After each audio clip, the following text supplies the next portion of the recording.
Celebox. Si Rosalinda Jeronimo ay 35 anyos na dalagang desperada ng magkajowa. Pakiramdam kasi nito ay napag-iiwanan na siya at hindi niya gustong tumandang mag-isa. Kaya naman ang malaman niyang website tungkol sa boyfriend for hire ay kagad itong sumubok. Nag-hire ba ako ng boyfriend o ikaw ang nag-hire ng girlfriend? Bakit wala kang plano? Anong gagawin natin ngayon? Magtititigan? Si Isagani Montero naman ay 33 anyos na binata. Tulad ni Rosalinda ay hindi pa rin ito nagkakaroon ng girlfriend. Pero yun ay dahil sa kanyang kagustuhan. Pinatos lamang niya ang boyfriend for hire para may pangpagamot sa ina nitong may cancer. Bakit parang may pinapahiwatig ka? Last day ko na ngayon bilang boyfriend mo. Baka may gusto ka pang sabihin bago tayo mag-break. Dalawang puso ang magtatagpo dahil sa isang hangarin. Ngunit may sikretong mabubunyag na siyang magpapabago ng kanilang buhay. Makayanan kaya nilang muling bumalik sa isa't isa sa kabila ng kanilang pinagdaanan. Ating tunghayan ang isa na namang kwento ng pag-ibig na inihahandog sa inyo ng Tales of Siren.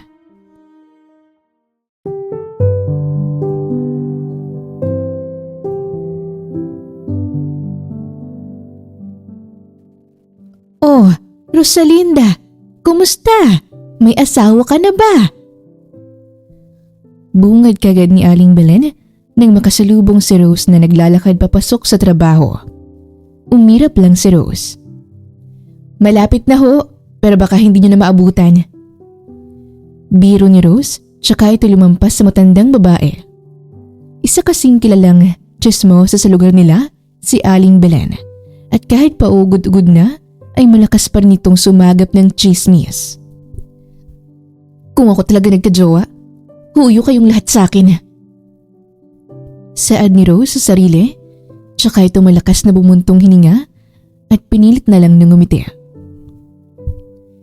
Si Rosalinda Jeronimo o mas kilala bilang Rose ay 35 anyos na dalaga. No boyfriend since birth, kaya naman never been kissed at never been touched. Single and ready to mingle. Maganda naman si Rosalinda kung titignan. Maliit nga lang itong dalaga dahil nasa 4'11" lang ang height nito. May mga nagtangka ng manligaw pero hindi man lang na-meet ang standard niya sa isang lalaki. Mapili rin kasi ito kaya naman nasasabihan siyang maarte. Pero dapat lang naman na maging mapili siya.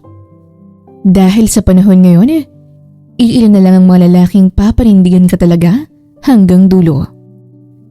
Ang iba kasi puri lang naman ang habol sa babae at iyon ang iniiwasan ni Rose. Gusto niya kung sino ang makakauna sa kanya ay siya ring pakakasalan ng dalaga. Sa lagay ng buhay niya ngayon ay masasabing desperada na talaga itong magkajowa. Todo ayos pa siya sa tuwing lumalabas para lang may poging makapansin sa kanya pero palaging mga tambay sa labas o mga lalaking nakasakay sa truck lang ang nagpapapansin sa kanya. Inggit na rin ito sa mga katrabaho at kaibigang may jowa at palaging pinagchichismisan ang mga boyfriend nila. Oh, Rose, kamusta? Speaking of kaibigan, nakasabay ni Rose sa bus ang kabatch nito ng college kaya naman napangiti siya nang makita yon. Oh, hi Abby. Ito, living my life to the fullest. Ngiting sad ng dalaga, tsaka mahinang tumawa. Ikaw, kumusta ka na? Heto, nag-aalaga na ng pamilya. Mabuti naman at mukhang masaya ka na ngayon. May asawa at anak ka na ba? Saad ni Abby dahilan para mawala rin ang pagkakangiti ni Rose. Nang mapansin niyo ng kausap ay pilit na lang siyang ngumiti. Anyway, saan ka nag-work? Sa Balmont Corporation. Sekretaryo ko doon. Nanlaki ang mga mata ni Abby para bang nakakita ng multo sa gulat. Talaga? Wow! Bigatin ka na siguro ano? That's a big company. Manghangsad ni Abby na para bang hindi makapaniwala. Napangiti ng malawak si Rose. Hindi naman. How about your boyfriend? Or asawa? May asawa ka na ba? Tanong muli ni Abby, kaya muling naglaho ang pagkakangiti ni Rose. Awkward lang nang umiti si Rose sa kausap. Mabuti na lang din at malapit na ang babaan nito, kaya agad na rin siyang nagpaalam sa kasama nang hindi to sinasagot sa tanong. Nang makababa siya ay tila nakahinga ito ng maluwag. Kainis? Lagi na lang, Lord. Bigyan mo na kasi ako ng jowa para may pakilala na po ako. Please naman oh, desperada na ako. Saad ni Rose sa sarili habang may papikit pa ito para lang madama. Nang magmulat ito ng mata, ay tila ba may hangin na humaplos sa mukha niya nang makita sa harap ang lalaking pinakahihiling nito sa Panginoon. Ang lalaking para bang nasa kanya ng lahat. Tall, dark, and handsome. Kuhang-kuha agad ni Rose na para bang sinadya ng tadhanang ipagkrus ang landas ng dalawa. Matipuno ang pangangatawan ng lalaki habang nakasuot ng corporate attire. Mukha itong CEO ng isang company. Lord, ito na ba yun? Ang bilis ah! Tila nagtataka pang saad ni Rose sa sarili habang nakatitig sa lalaking nasa harapan nito na nakatingin din sa kanya. Matapos din nun, ay naging malawak ang pagkakangiti niya at hindi na malayang matagal na pala siyang ganun sa harap ng lalaki. Excuse me. Walang emosyong saad ng lalaki. Ha? Doon lang napagtanto ni Rose na pinapatabi pala siya ng lalaki dahil nakaharang ito sa dadaanan niya. Napayuko na lang ito habang napapikit ng mariin dahil sa pagkapahiya at saka tumabi. Walang sabi naman siyang nilagpasan ng lalaki. Suplado? Sayang, yummy ka pa naman sana. Saad niyang muli sa sarili, tsaka ito na pailing. Minabuti na lang ni Rose na tanggalin sa isip ang mga nangyari sa kanya habang papasok sa trabaho. Lunes na Lunes pa naman ngayon at ayaw niyang sirain ang araw nito. Pero pagkapasok pa lang nito sa opisina, ay rinig na mula sa kinaroroonan niya ang hiyawan mula sa loob. Mabilis itong tumungo roon at bahagyang nagulat nang makitang nagsisikainan ang mga katrabaho. Anong meron? Tanong niya sa mga taong naroon. Nagpakain si Mamara. Nagpropose na kasi yung boyfriend niya. At ini-invite tayong lahat sa kasal nila next week. Masiglang wika ng katrabaho niyang babae. Next week agad? Ang bilis ah. Kating-kati ba yan? May halong bitterness na saad ni Rose tsaka ito lihim na napairap. Pero sa kaloob-looban niya ay naiinggit ito dahil unti-unti nang kinakasal ang mga kanakasabay nilang na dating pumasok dito. Last year ay may kinasal na rin at mas bata pa sa kanya. Napabuntong hininga na lang siya. Oh Rose, punta ka next week ah. Baka doon mo na makilala ang magiging boylet mo. Saad ni Mara nang makalapit ito kay Rose. Pupunta ako kung puro pogi ang i-invite mo. Sarkastikong saad ni Rose. Natawa na lang doon si Mara. Maya-may bigla na lang nitong hinila palayo sa maraming tao ang dalaga. Alam mo Rose, para magkajowa ka, try mo maghanap sa website. Doon ko nakilala tong si David. Tamo ngayon, ikakasal na kami. Saad ni Mara sa mahinang boses. Agad namang naintriga dito si Rose. Anong website? Pinakita ni Mara ang nilalaman ng website kung saan maraming nagpo-post ng boyfriend o girlfriend for hire. Napaawang ang labi niya dahil hindi nito alam na may ganong klaseng website pala. Para siyang dating app pero mas bongga to. Magre-rent ka na kasi ng boyfriend at babayaran mo siya bilang kapalit. Ang iba, nagbubook din dito para pagsilosan ng mga ex nila. Pero dahil wala kang ex, magbubook ka lang para maranasan mo magkaroon ng boyfriend. Hindi alam ni Rose kung matutuwa ba siya o ma-offend sa sinabi ni Mara. Pero mas nanaig ang kuryosidad nito sa website. Nang makauwi siya galing sa trabaho, ay sinearch niya ito kagad at totoo ngang maraming naghahanap doon ng magiging boyfriend o girlfriend. Nanaig ang kuryosidad ni Rose kaya't nag-scroll pa ito hanggang sa nagdesisyon na itong gumawa ng account doon at mag-post ng boyfriend for hire. Ilang sandali lang din ay may nag-message sa kanya na willing itong maging boyfriend niya. Hanggang sa nagsuggest ng meet up ang lalaki. Kumunot ang noo ni Rose pero napaisip din siya. Mukha namang totoong tao itong nakakausap niya kaya nagbigay siya ng meeting place kung saan sila pwedeng magkita. Kinabukasan, tahimik na nakaupo sa loob ng restaurant si Rose kung saan sila magkikita ng lalaking nakausap nito sa website. Hindi niya may paliwanag yung nararamdaman niya. Kinakabahan siya pero nai-excite. Hindi niya akalaing aabot siya sa puntong ito ng buhay na para bang desperada na siyang magka-jowa talaga. Ikaw ba si Rosalinda? Agad na umangat ang tingin ni Rose sa lalaking lumapit sa kanya at nagtanong. Pagkakita niya palang doon ay napalunok na ito dahil hindi niya inaasahang ganito pala kagwapo itong lalaki sa personal. Ultimo pagtawag ng buo sa pangalan nito ay hindi niya naininda kahit na ayaw niyang tinatawag siya sa full name niya. Ako nga, ikaw ba si… Halos utal-utal pang tanong ni Rose sa kausap ng umupo na sa harap niya ang lalaki. Isagani Montero. Saad ng binata tsaka kinamayan si Rose. Si Isagani Montero naman ay 33 anyos na binata. Matipuno ang pangangatawan, kayumanggi ang kulay, may makapal na kilay at mahabang pilik mata. Tulad ni Rose ay wala pa rin itong naging girlfriend. Napunta lang din sa website dahil sa matinding pangangailangan ng pera. Have we met before? Tanong ni Rose habang naniningkit ang mga mata. Familiar kasi sa kanyang lalaki. Nakasuot ang lalaki ng asul na polo shirt at pants at halatang naiilang pa ito sa babae. Pero hindi nakatakas ang taglay nitong kagapuhan na kahit sa simpleng suotan ay lumilitaw talaga ang kagandahan ng itsura ng katawan niya. Naalala kita, ma'am. Ikaw yung paharang-harang sa daanong nakaraan sa tapat ng Belmont Corp. Diretsahang sagot ng lalaki dahilan para magulat si Rose.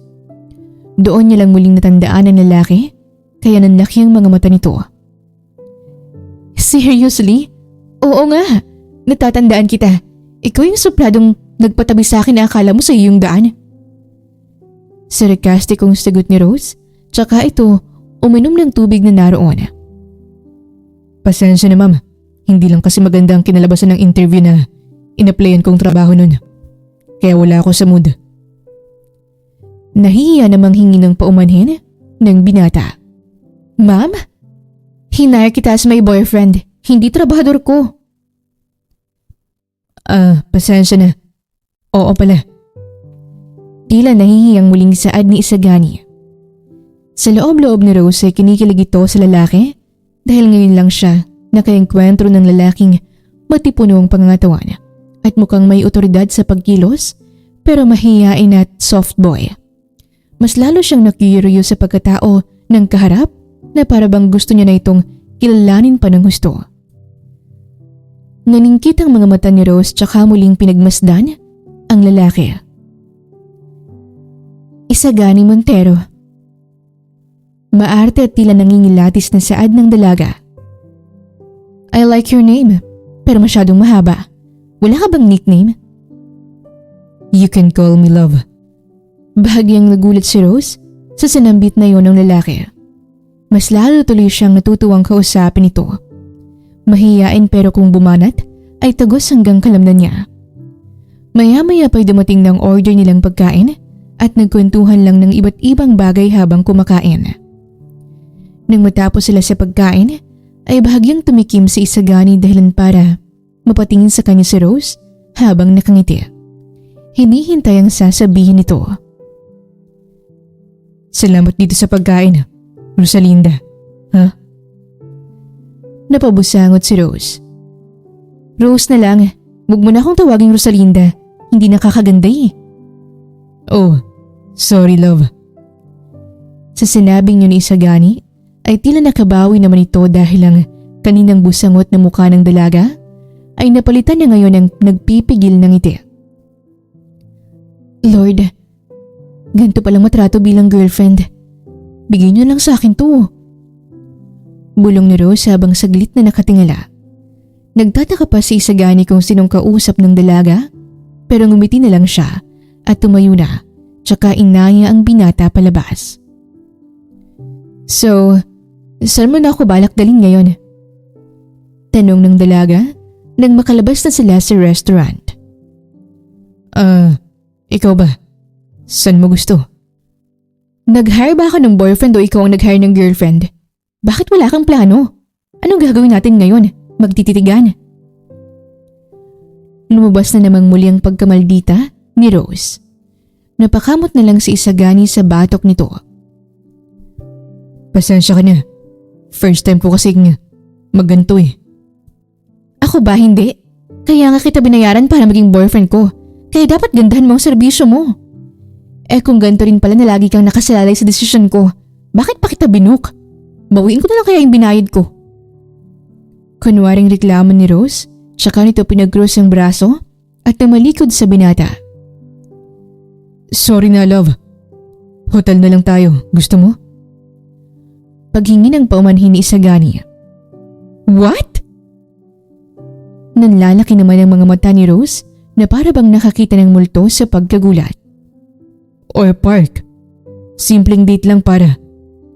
What a wonderful day. Let's go to hotel at magpahinga lang ng 3 hours. Putol ni Rose sa sasabihin ni Isagani. Halata naman ang pagkagulat ni Isagani sa sinabi ni Rose. Hindi niya inaasahan na papayag ang dalaga doon at nataranta lang kasi siya kaya niya nasabi yon. Nang makarating sila sa hotel, ay napapalunok si Isagani. Hindi niya kasi inaasahang makita ang sarili na nag-book ng hotel at sa tao pa talagang ngayon niya lang nakilala. Open ka ba sa long-term relationship? Tanong ni Rose nang makapasok sila sa kwarto. Ang romantic ng vibe ng kwarto dahil meron pang rose petals sa bed at towels na nakatupi na hugiswan. Naka-dim light lang din ang nakadadagdag na romantic atmosphere. Sa totoo lang, hindi pa ako nagkakaroon ng girlfriend. Pag-amin ni Isagani dahilan para manlaki ang mga mata ni Rose. Seryoso? Hindi makapaniwalang tanong ng dalaga. Maya-maya na pagtanto na rin niya, kaya pala ganun kamahiyain ang lalaki. At tila walang idea sa date ay dahil wala pala itong nakarelasyon. So, ako palang first girlfriend mo. Tila proud naman sa sariling side ni Rose. Tumangon doon ang lalaki. Wow, huwag kang mag-alala. Ikaw rin ang first boyfriend ko, hindi lang halata.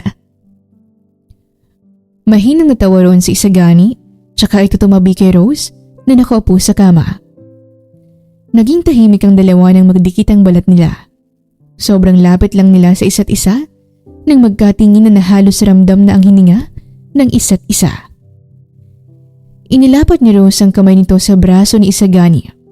Dahan-dahan niya yung hinaplos pababa habang ang mga matay malagkit na nakatingin sa binata. Kasama ba sa service mo to? Halos pabulong na tanong ni Rose habang hinahaplos nito ang braso ni Isagani papunta sa dibdib. I have my rules, mama. Saad ni Isagani at doon lang tila natauhan ng dalaga. Gawin mo na kung anong gusto mong gawin sa akin. But no kissing and no sex. That's my only rule. Ilang beses na napakurap si Rose nang maramdaman ang pagpapahiya. Tsaka bahagyang nilayo ang kamay nito kay Isagani. Maya-maya pa ay bumuntong hininga siya. Tsaka naglumpisak sa kama at tumitig sa kisame. Sa ilang sandali lang din ay tumabi sa kanya si Isagani sa pagkakahiga. Alam mo, gusto kita. Diretsyahang sad ng dalaga habang sa kisame pa rin ito nakatingin. Napalingon naman sa kanya si Isagani pero hindi ito sumagot. Halos lahat ng nakilala kong lalaki, yung mga nagtangkang manligaw sa akin, sex lang ang habol. Ewan ko ba? Mabilis kong maradara sa isang lalaki kung ano lang ang habol nila sa akin. Kaya ba hindi ka nagbo-boyfriend? Tanong ni Isagani.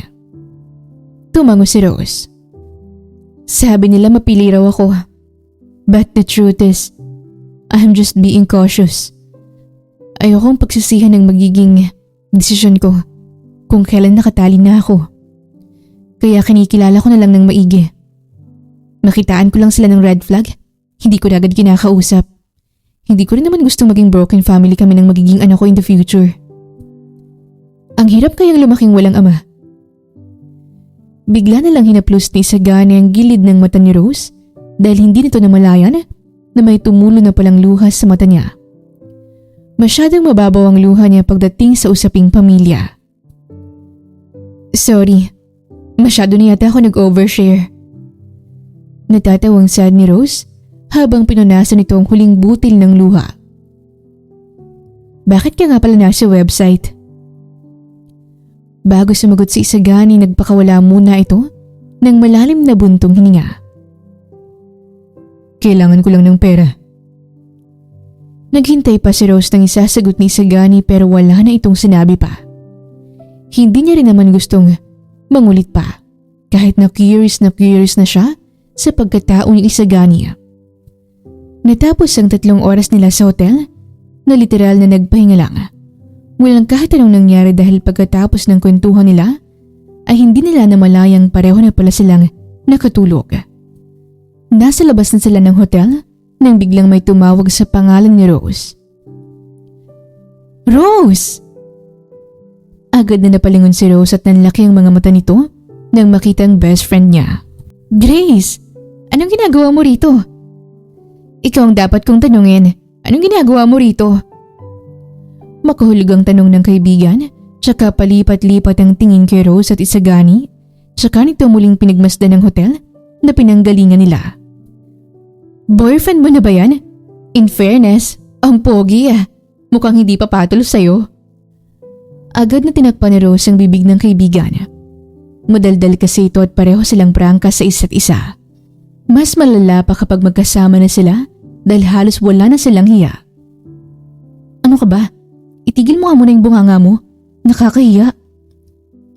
Bulong ni Rose tsaka muling tumingin kay Isagani at pilit na ngumiti.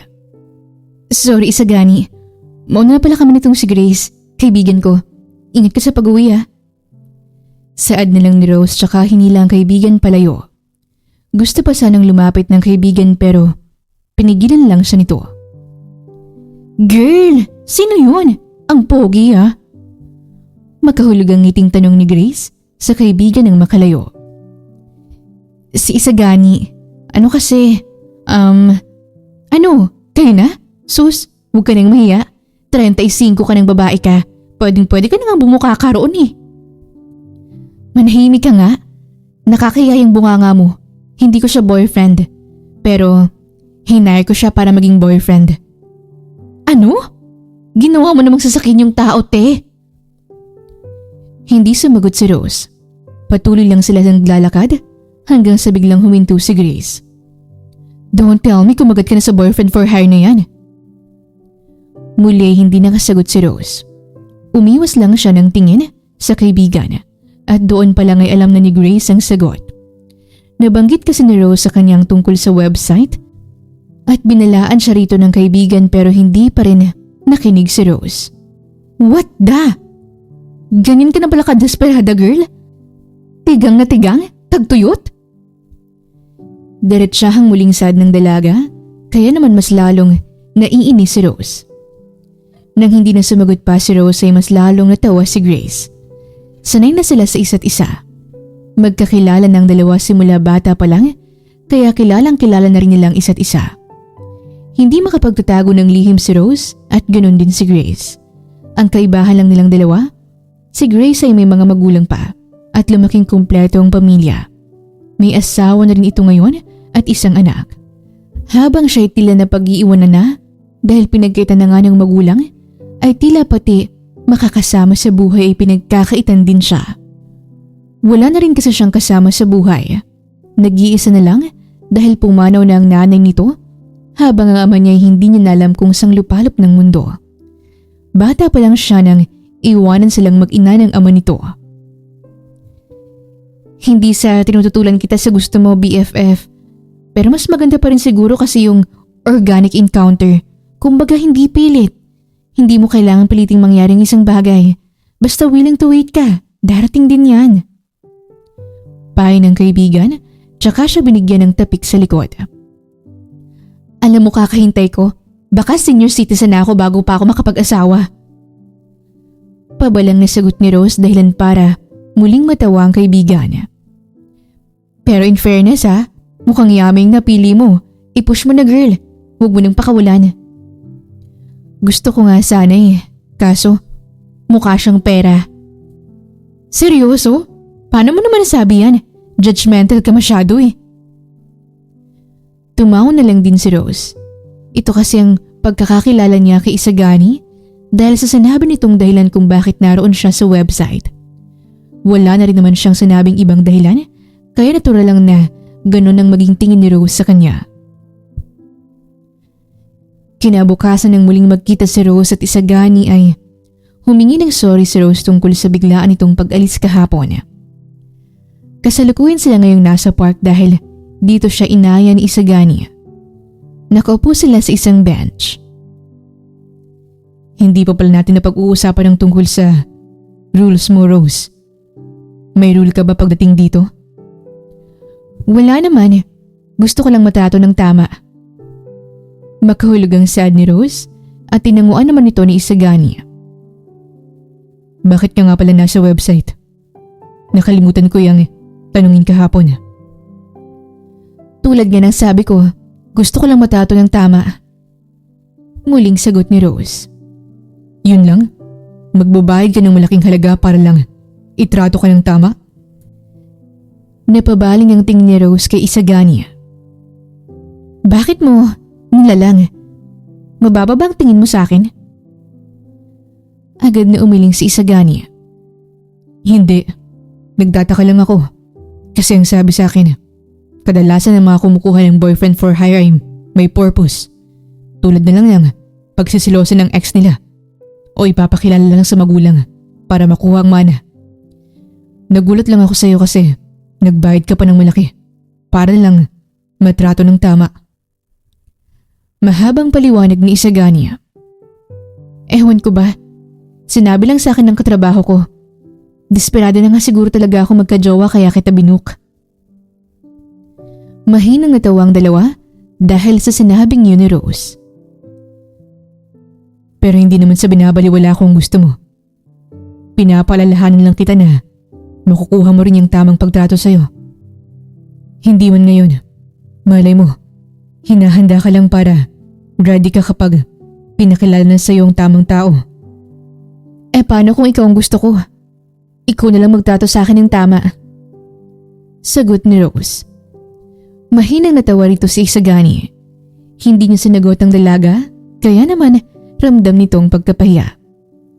Iibahin niya na lang ang usapan pero biglang tumayo saglit si Isagani sa kinauupuan para bumili sa hindi kalayuan. Pagbalik nito ay may dala na siyang 2 bote ng tubig tsaka siomai at iniabot yun kay Rose. Kumain ka na muna. Kanina ko pa naririnig na kumakalam yung tiyan mo. Biro ni Isagani kaya naman nanlaki ang mga mata ni Rose. Nahiya ito nang abutin ng pagkain tsaka kumain. Naging magaan lang ang naging pag-uusap ni Rose at Isagani. Hindi man tipikal tulad ng mga napapanood sa telenovela na siyang pangarap ni Rose pero masaya siya dahil lahat ng nararamdaman niya ay bago sa kanya. Gusto niya ang ginagawang pagtrato ni Isagani at hindi nga nito namamalayan na habang tumatakbo ang oras nilang dalawa ay unti-unti na ring lumalambot ang puso niya rito. Pagbalik sa trabaho ni Rose ay napansin ito na kanina pa tila hindi mapakali ang boss nito. Pahawak-hawak siya sa ulo niya at tila may malalim na iniisip. Okay lang po kayo, Sir Gerald? Tanong ni Rose. Nang hindi sumagot ang amo ay kumuha ng isang basong tubig ang dalaga. Tsaka ito inialok sa amo. Thank you. Saad nito tsaka malalim na huminga. Mukhang kanina pa po malalim ang iniisip niyo ah. May problema po ba sa kumpanya? Mabilis na umiling ang amo nito. No, nothing. It's a family matter. Sagot niyang matanda, kaya hindi na muling nagtanong pa si Rose. Hindi niya naman ugaling makichismis sa buhay ng boss niya. Hindi rin siya chismosa para pati yun ay intindihin niya rin. Rose, hindi ba lumaki ka ring walang ama? Biglang tanong ng amo nito, kaya naman kumunot ang noo ng dalaga. Nakaka-offend naman po sir. Biro ng dalaga, kaya naman natawa na lang doon ang boss niya. Joke lang po. Bakit niyo po naitanong? Gusto ko lang malaman kung anong point of view mo kapag biglang nagpakita sa'yo ang tatay mo. Ay nako, hindi pa siya nakakatapak ng bahay. Sinipa ko na siya palayo.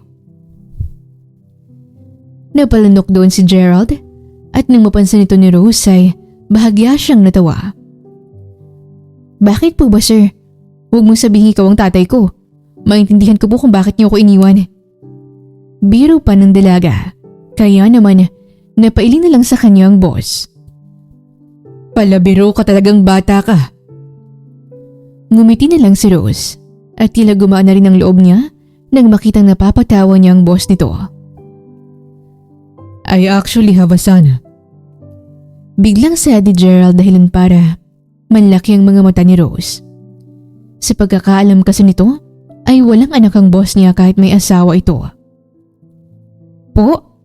Seryoso po ba kayo dyan, sir? Hindi makapaniwalang tanong ni Rose. Mas lalo tuloy siyang naintriga sa buhay ng boss niya. At isang pagkakamali ko yun noon. Nakinig lang si Rose habang nagsimulang magkwento ang boss nito. May isang babae akong minahal noong kabataan ko. Si Christina. Nagkaroon kami ng anak pero hindi kami nagkatuluyan. Ipinakasal ako ng mga magulang ko sa anak ng business partner nila. Kaya lumabas na anak ko sa labas ang anak namin ni Christina. Napaawang na lang ang labi ni Rose sa kunento ng amo. Hindi niya akalaing ang napapanood niya lang na teleserye noon ay nangyayari pala sa totoong buhay. Sino pong anak niyo ni Ma'am Christina? Tanong ni Rose. Huli ko siyang nakita. Wala pa siyang 1 taon. Masyadong nasaktan si Christina nang malamang ikakasal na ako. Kaya nilayo niya sa akin ang bata. Ngayon, ang tanging naiwan na lang na alaala ng anak namin ay ang pangalan nito. Ramdam ni Rose ang sakit at pangungulila sa kwentong iyon ni Gerald. Hindi niya akalaing ganun pala kabigat ang pinagdaanan ng amo sa kabataan nito. Napaisip tuloy siya kung ganun ba lahat ng mga mayayaman. Isagani. Agad na laki ang mga mata ni Rose nang marinig ang pangalang yun. Isagani M. Belmont. Siya dapat ang magmamana ng kumpanyang ito kung narito lamang siya. Niwala akong idea kung anong itsura niya ngayon. Sir, tama po ba ako ng pagkakarinig? Isagani po ang pangalan niya? Yes. Bumilis ang tibok ng puso ni Rose. Hindi niya alam kung dapat niya bang sabihin na may kilala siyang Isagani o hindi. Hindi pa siya sigurado kung ang Isaganing kilala niya at ang anak ng amo ay iisa. Bakit hindi niyo po siya hanapin? I already did. Pero bigo akong mahanap siya. I even offered the reward kung sino man ang makakahanap sa kanya. Pero patago lang dahil hindi pwedeng malaman ng asawa ko. Mas lalong lumaki ang tenga ni Rose nang marinig ang sinabing reward ng amo. Tila ba nakarinig siya ng isang magandang musika dahil doon. How much is the reward, sir? 1 million. Tila nagpalakpakan ng kaloob-looban ni Rose nang marinig ang halaga ng perang handang ipamigay ng amo nito. 1 million? Bakit hindi niyo agad sinabi sa akin? Halos pasigaw ng sad ni Rose dahilan para magulat ang boss niya. Why? If you want that money, then Go find my son. Pero wala akong mabibigay na litrato niya at clue kung anong itsura niya. I'll just confirm it through DNA test. Magaling po ako pagdating dyan, sir. Hahanapin ko ang anak niyo. Abot langit ang ngiting sad ni Rose, kaya naman nagtaka rito ang amo niya. Kahit na nagtatakay na patungo na lang si Gerald. Hindi rin naman siya umaasa pero may napansin siyang kakaiba sa sinabi ni Rose, kaya pinili na lang nitong magtiwala sa sekretarya niya. Sa kabilang banda, kahit na nakauwi na si Rose sa tahanan nito, ay hindi pa rin siya makapaniwala sa nalaman. Napapaisip siya kung sunerte nga lang ba talaga siya o baka naman nakatadhana talaga siya ng maging tulay para magkitang mag-ama. Ano? Anak ni Mr. Belmont si Isagani Montero? Hindi makapaniwalang tanong ni Grace isang araw matapos ng pag-uusap ni Mr. Belmont at Rose. Kasalukuyan sila ngayon nasa tahanan ni Grace dahil binisita ni Rose ang inaanak nito pero nauwi sa pakikipagtsismisan. Hindi ko pa sigurado. Pangalan lang ang alam ni Sir Gerald. Wala siyang kahit anong picture. Pero malakas ang kutob ko Nasa Isagani nga yun. Hay nako girl, siguraduhin mo muna. Mahirap na't baka mapaasa mo yung matanda. May sakit na nga baka matuluyan mo pa kapag ang dinala mo ay impostor na Isagani pala. Payo ng kaibigan. Napasandal na lang si Rose sa sofa. Pero sayang kasi girl, ang laki pa naman ng reward, 1 million. 1 million lang naman pala, hayaan mo na. Ano? 1 million? Napataas ang boses ni Grace dahil sa gulat. Kaya naman agad na tinakpan ni Rose ang bunganga ng kaibigan. Kakatulog lang kasi ng inaanak nito sa crib at baka magising dahil sa lakas ng bunganga ng nanay niya. Manahimik ka nga, masyado kang OA kung mag-react. Saway ni Rose sa kaibigan. Hoy Rosalinda, hindi ako OA. Nagulat lang kasi ako kasi malaking halaga yun girl. Napairap si Rose dahil sa pagtawag sa kanya ng kaibigan. Alam mo kung ako sa'yo, hindi lang ko na yung Isagani sa boss ko. Wala namang mawawala sa'yo. Bakit hindi mo pa subukang ipa-DNA test? Bumuntong hininga si Rose. Tapos, kapag nag-match, anong mangyayari sa akin? Mawawala na ako ng boyfriend. Ay, ang gaga. Yun pang inisip. Paano lang kung sa iba pa nalaman ng boss mo na anak niya si Isagani? Eh di goodbye 1 million. Hindi nila malalaman. Walang kahit anong clue tungkol sa kanya. Kaya mahirapan silang hanapin siya. Tsaka may plano ako. Ano namang plano yan? Bala ko sanang kunin ang loob ni Isagani. Gusto ko siyang ma-fall muna sa akin para naman hindi ako maiwan sa ere kapag nagkita ng mag-ama. Siyempre, papabanguhin ko rin ang pangalan ni Sir Belmont kay Isagani para magmukha tong mabait sa paningin niya. O diba? Hitting 2 birds in 1 stone ang atake ko. Magiging instant Mrs. Belmont pa ako. Napangiwi na lang ang kaibigan sa pinaplano ni Rose. In your dreams, Rose, asa ka namang mapafall sa'yo si Isagani ipang 1 linggong pag-ibig lang kayo? Bara kagad ng kaibigan niya, kaya naman kaninang nakangiting si Rose ay napalitan ng busangot ngayon. Hindi ka man lang mag-support sa plano ko. Dumidiskarte pa ako para umasenso. Isasama naman kita kapag nagkataong yumaman ako Ayun, lumabas din. Ikaw ang suga pa sa ating dalawa dahil hindi ka pa kontento sa 1 milyon. Gusto mo pala ng buong kayamanan ng Belmont Umirap na lang si Rose sa sinabi ng kaibigan. Napapangisi siya sa sariling plano. Pakiramdam niya ay nilalapit na siya sa pagiging successful. Kaya siguro hindi siya binibiyayaan ng boyfriend ay dahil magiging mayaman siya sa hinaharap. Pero hindi pa rin siya papayag na hindi magkaroon ng boyfriend. Naging buo ang desisyon niya na ituloy ang plano kay Isagani. Pero dahil hindi pa siya sigurado kung si Isagani nga talaga ang anak ni Mr. Belmont, ay nag-imbestiga muna ito ng ilang mga araw. Sinulit niya ang natitirang araw bilang girlfriend ni Isagani para mas makilala pa ito. Pwedeng magtanong? Tanong niya isang araw nang ayain siya ni Isagani na lumabas. Nagtatanong ka na? Sagot naman ni Isagani kaya't napanguso na lang ang dalaga. Seryoso ako. Nakabusangot na sad ni Rose na siyang ikinatawan ng lalaki. Ano yun? Meron ka bang tatay? Agad na kumunot ang noo ni Sagani. Anong klaseng tanong yan? Sagutin mo na lang. Masungit na demand ni Rose. Hindi ko siya nakilala, kaya wala akong masasabi sa'yo tungkol sa kanya.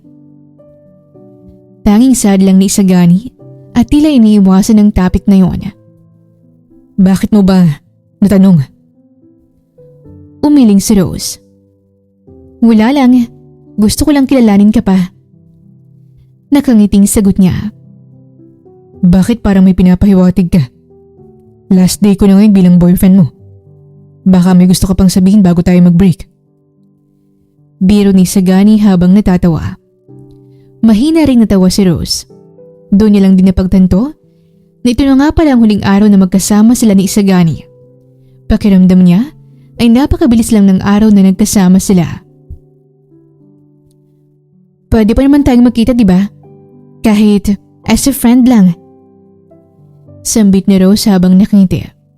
Pero lingid sa kalaman ni Sagani na may iba pang binabalak ang dalaga. Siyempre naman, pero hindi ko na pwedeng mag-demand. Sagot ni Sagani. Pabirong umirap sa kanyang dalaga. Maya-maya pa ay napagdesisyonan ng dalawang mag-amusement park. Sinusulit na ni Rose ang araw dahil ito na ang huling araw na may boyfriend siya. Hindi niya naman alam kung paanong ipagpapatuloy ang buhay kinabukasan na wala na siyang boyfriend at maiinggit na naman sa mga kaibigan. May ibibigay pala ako sa'yo. Maya-maya saad ni Sagani tsaka may inilabas na malit na kahon mula sa bulsa nito. Nanlaki naman ang mga mata ni Rose tsaka napatakip ang dalawang kamay sa bibig. Magpupropose ka ba? Hindi makapaniwalang tanong niya nang makita ang maliit na pulang kahon. Mahina namang natawa roon ang binata tsaka mahinang pinitik ang noo ng dalaga. Agad ding napahaplos doon si Rose tsaka napanguso. Hindi. Ibibigay ko lang to as a sign of gratitude. Saad ni Sagani tsaka nilabas ang kwintas mula sa kahon. Bakit? Wala lang. I just found kindness in your heart. Saad ng binata tsaka kinabit ang kwintas kay Rose. Sa sinabing yun ni Sagani tila na konsensya si Rose. Napakabait sa kanya ni Sagani samantalang siya may binabalak pang perahan ng lalaki. Para ba ngayon pa lang ay ramdam na ng dalaga na sinusunog ang kaluluwa niya sa impyerno dahil sa hindi magandang balak nito kay Sagani. Hindi mo naman kailangang gawin to, Sagani. Nahiyang sad ni Rose habang hawak ang hugis pusong pendant ng kwintas. Nagustuhan niya yun pero habang nakatingin siya roon ay nakukonsensya lamang siya. Hayaan mo na ako, Rose. Kahit na 1 linggo lang tayong nagsama. Nakita kong kagandahan ng loob mo. Walang mali sa'yo. Sadyang hindi lang makita ng ibang lalaki ang tunay mong ganda. Gaya ng nakikita ko ngayon. Bahagyang namula ang pisngi ni Rose sa sinabing yun ni Sagani. Part pa ba to ng pagiging boyfriend mo sa akin o yung totoong Sagani itong nagsasalita ngayon? Mahinang natawa si Sagani sa sinabing yun ng dalaga. Tinitigan niya ito sa mga mata habang magkalapit ang mga mukha nila. Bahagyaring bumilis ang tibok ng puso ni Rose at nababahala siyang baka marinig yun ni Sagani dahil sa magkalapit lang ang mukha nilang dalawa. Sinasabi ko to bilang lalaki, Rose. Sagot niya, tsaka muling inayos ang pendant ng dalaga. Napakaganda. Huling saad niya, tsaka sumulyap sa dalaga na ngayon ay namumula ng muka. Nakakainis ka! Halos gigil na sad ng dalaga, tsaka marahang kinurot ang braso ng lalaki. Kung kailan huling araw na natin, tsaka ka bumabanat ng ganyan. Feeling ko tuloy iiyak ako kapag umuwi. Nakakainis! Ganito pala ang feeling ng breakup. Halos maluhaluhang sad ni Rose na siyang kinatawa naman ni Sagani. Tapos tatawa-tawa ka lang dyan. Hindi mo lang ako panindigan. Pahabol ng dalaga. Bahagyang pinisil ni Sagani ang ilong ni Rose, tsaka ito pumamulsa. Darating din tayo dyan. Saad ng lalaki tsaka mahinang tinapang ulo ni Rose.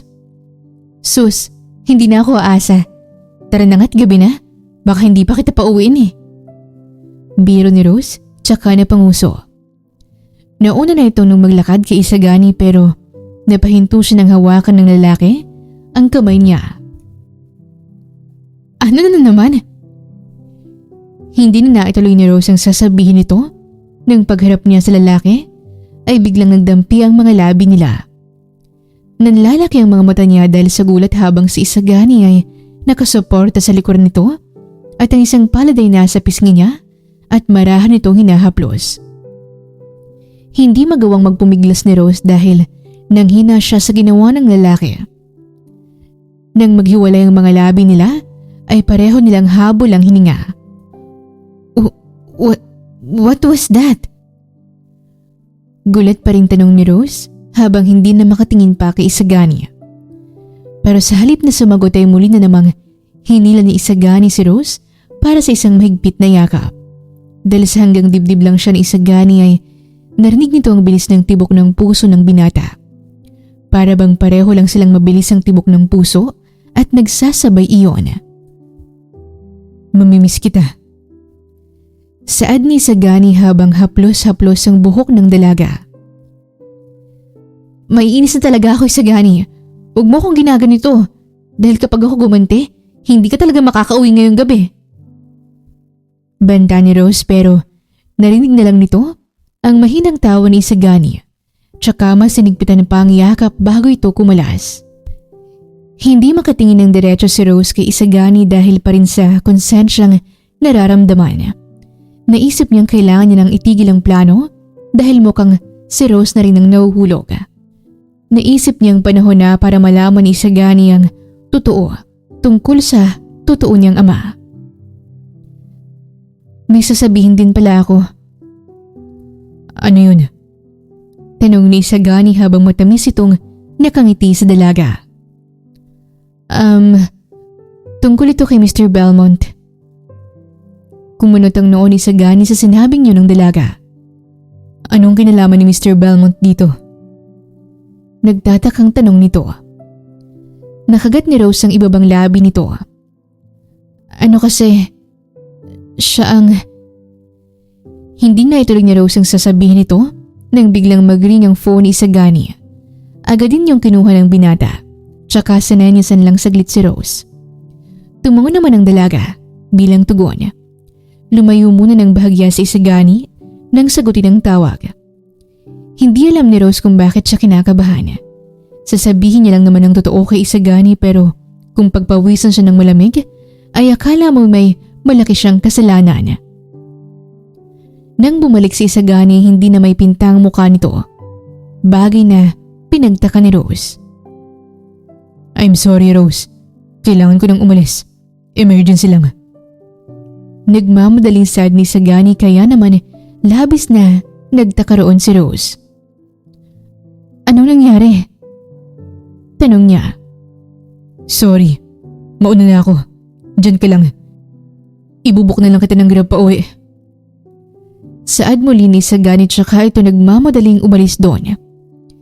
Tinawag pa siya ni Rose ng huling beses pero hindi na ito lumingon. Mabilis ang pagtakbo ng binata na para bang may hinahabol na oras. Hindi tuloy niya maiwasang hindi kabahan dahil nag-aalala itong baka kung anong nangyari kina Isagani. Hindi rin nakauwi si Rose nung gabing yon dahil pinadiretso niya ang sasakyan sa bahay ng kaibigan nitong si Grace. Oh, anong nangyari dyan sa mukha mo? Para kang binagsakan ng langit at lupa. Bungad kagad ng kaibigan nang makapasok ito.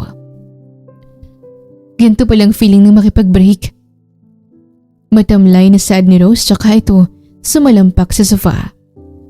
Agad namang tumungo ang kaibigan sa kusina at kumuha ng may inom. Pagbalik niya ay may dala na itong pitchel na may laman tsaka isang baso. Kumuha rin ito ng chichirya mula sa cabinet. Ano bang nangyari? Nasabi mo na ba sa kanyang totoo? Tanong ng kaibigan matapos magbukas ng chichirya.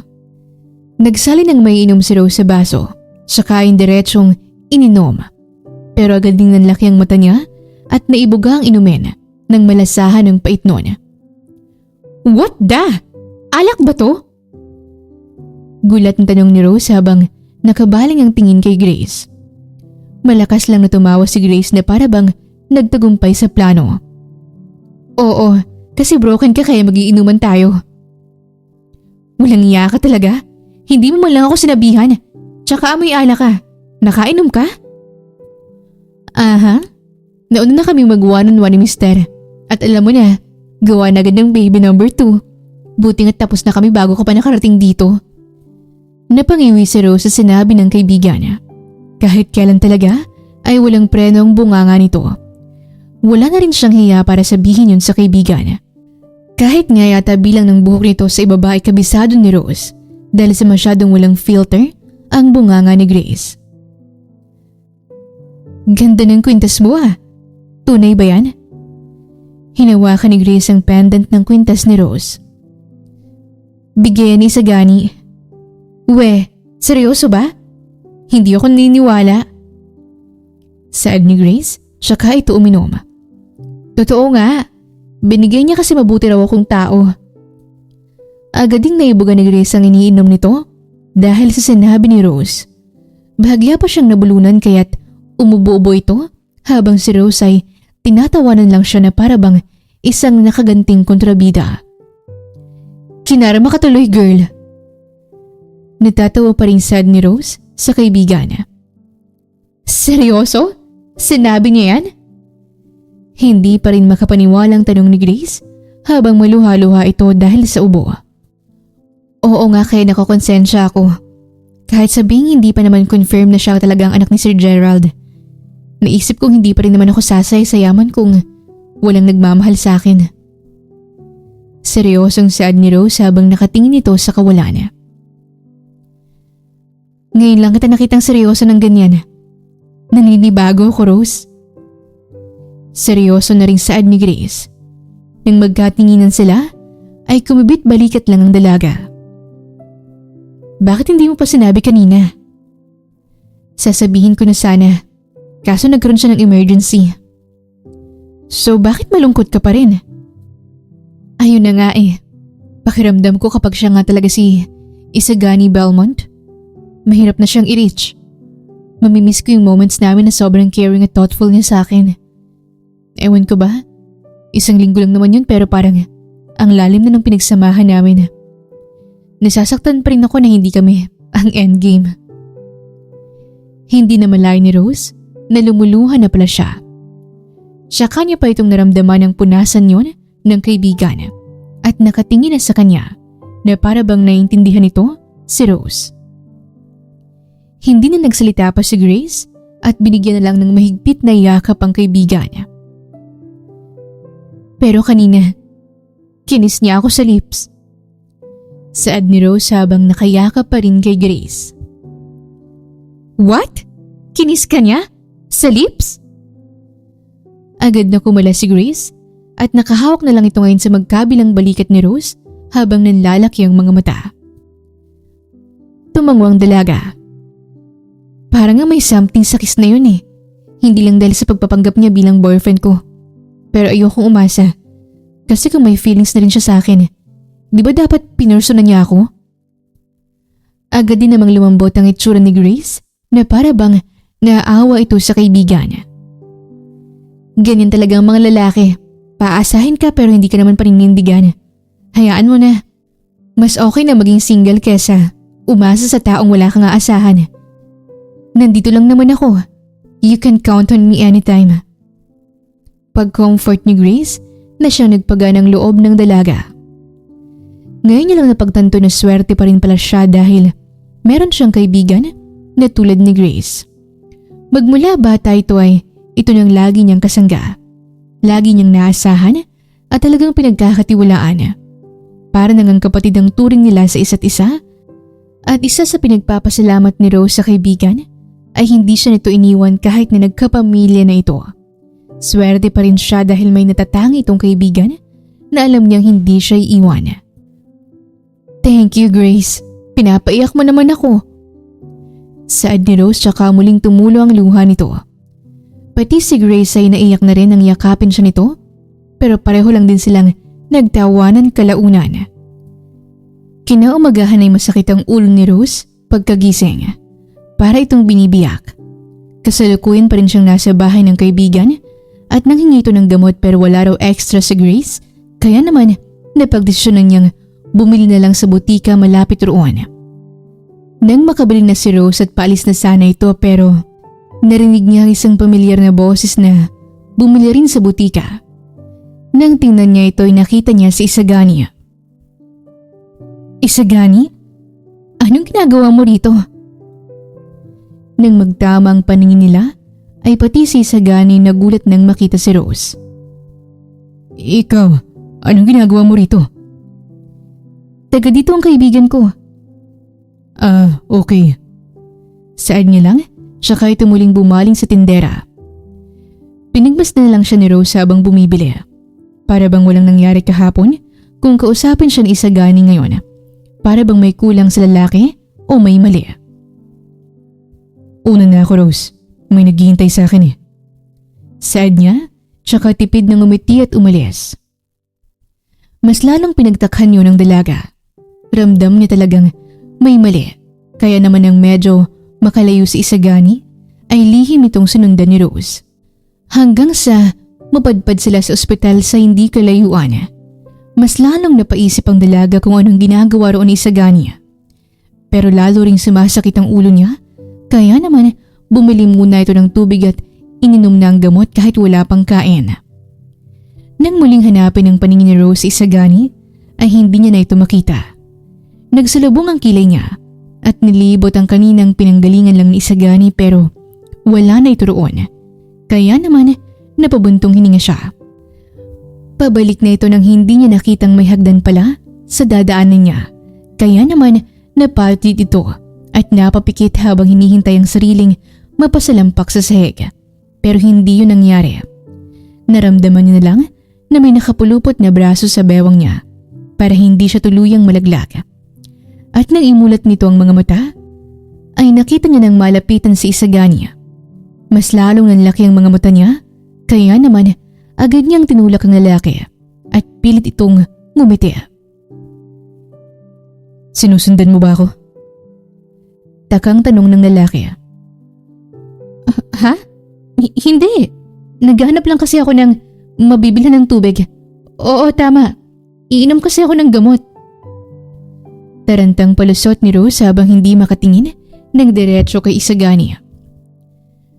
Napailing na lang ang binata at halatang hindi bumenta ang palusot niya na yon. Umuwi ka na, Rose. Mahinahong sad ni Isagani tsaka ito tipid ng ngumiti. Oo. Agading tumalikod si Rose at aalis na sana pero hindi niya talaga kayang umalis na lang nang walang nalalaman niya. Ano ba kasing ginagawa mo rito sa ospital? May sakit ka ba? Diretsahang tanong ni Rose na siyang kinagulat ni Isagani. Wala akong sakit. Sagot ng binata habang umiiling. So, ano ang ginagawa mo rito? Maya-maya pa ay napabuntong hininga si Isagani.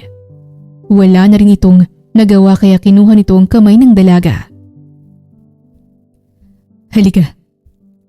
Aya niya tsaka giniya ang dalaga papasok sa loob ng ospital. Hanggang sa napadpad sila sa isang kwarto at nakita nito ang isang matandang babaeng nakahilata sa kama pero gising ito. Oh, anak, sino yung kasama mo? Tanong ng matandang babae kahit na halatang nangihina ito. May mga aparatos na nakakabit sa kanya at nakasuot ito ng bonnet. Pero ang kinabahala ni Rose ay maputlang babae at halatang wala itong buhok kahit na nakabonet na siya. Siya po si Rose, ma. Kaibigan ko. Bahagyang nagulat si Rose sa nasaksihan pero hindi nito gustong ipakitang awa, lalong-lalo na kay Isagani dahil pakiramdam niya'y ayaw ni Isagani na kinakaawaan siya. Hello po, ako po pala si Rose. Kayo po pala ang mama ni Isagani. Ang ganda niyo po. Mahinahong saad ni Rose nang makalapit ito sa matanda. Pilit naman ang umiti ang matanda kahit na nahihirapan ito. Nako, nabola ka pa. Wala na nga akong buhok. Mahinang saad ng matanda. Napangiti na lang si Rose dito. Kain ka naman. Saad ni Sagani tsaka nilabas ang pagkain mula sa isang buunan. Pinapanood lamang sila ni Rose habang pinapakain ito ang ina. Habang nakatitig siya, ay nakaramdam siya ng awa kay Isagani. Hindi nila masyadong napagkwentuhan ng tungkol sa pamilya, kaya gulat siya nang malamang nandito pala sa ospital ang ina ni Isagani. Ang sweet mo namang anak. Saad ni Rose habang pinagmamasdan ng mag-ina. Saglit na napasulyap sa kanyang dalawa. Napangiti ang ina nito habang si Isagani pinagpapatuloy ang pagpapakain sa ina. Ganyan talaga yan mula bata pa lang. Dadalaw na lang kami sa buhay. Kaya dalawa lang din kaming nag-aalaga sa isa't isa. Maalaga talaga itong anak ko. Pogi pa. Proud na saad ng ina nito. Kahit si Rose ay napangiti na rin sa sinabing yun ng ina.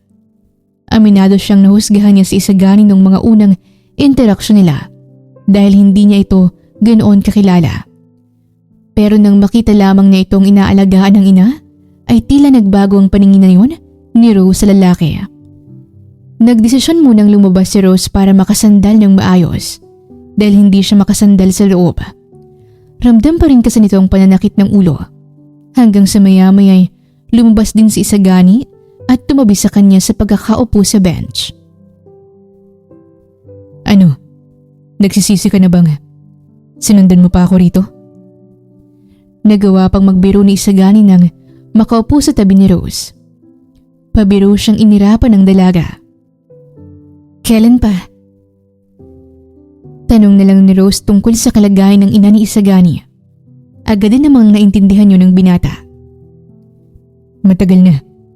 May breast cancer si mama at nag-chemotherapy kaya pabalik-balik kami rito. Nanlaki ang mga mata ni Rose, kaya pala wala ng buhok ang ina nito. Mas lalo tuloy siyang naawa sa binata.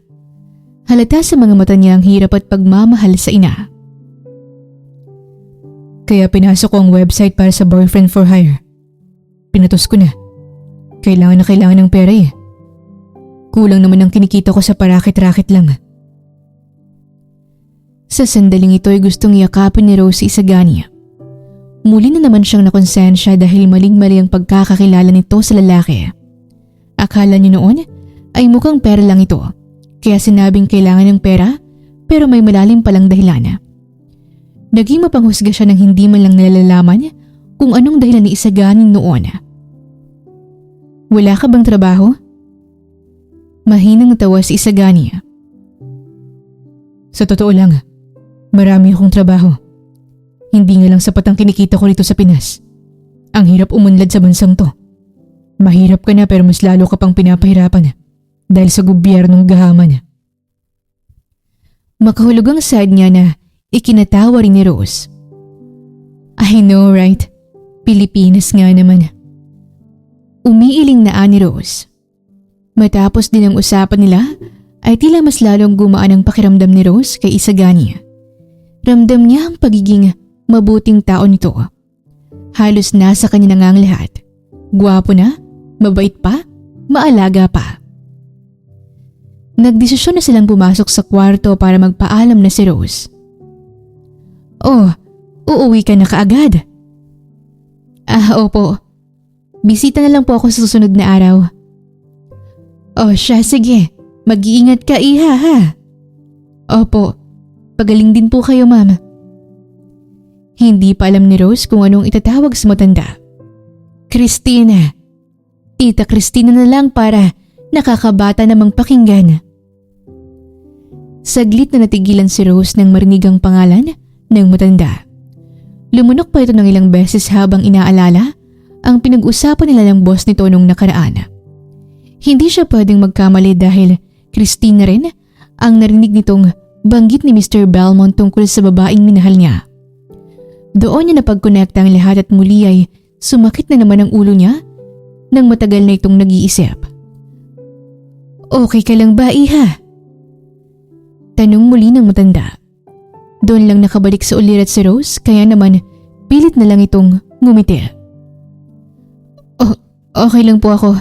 Sige po. Paalam na ni Rose tsaka ito umalis doon.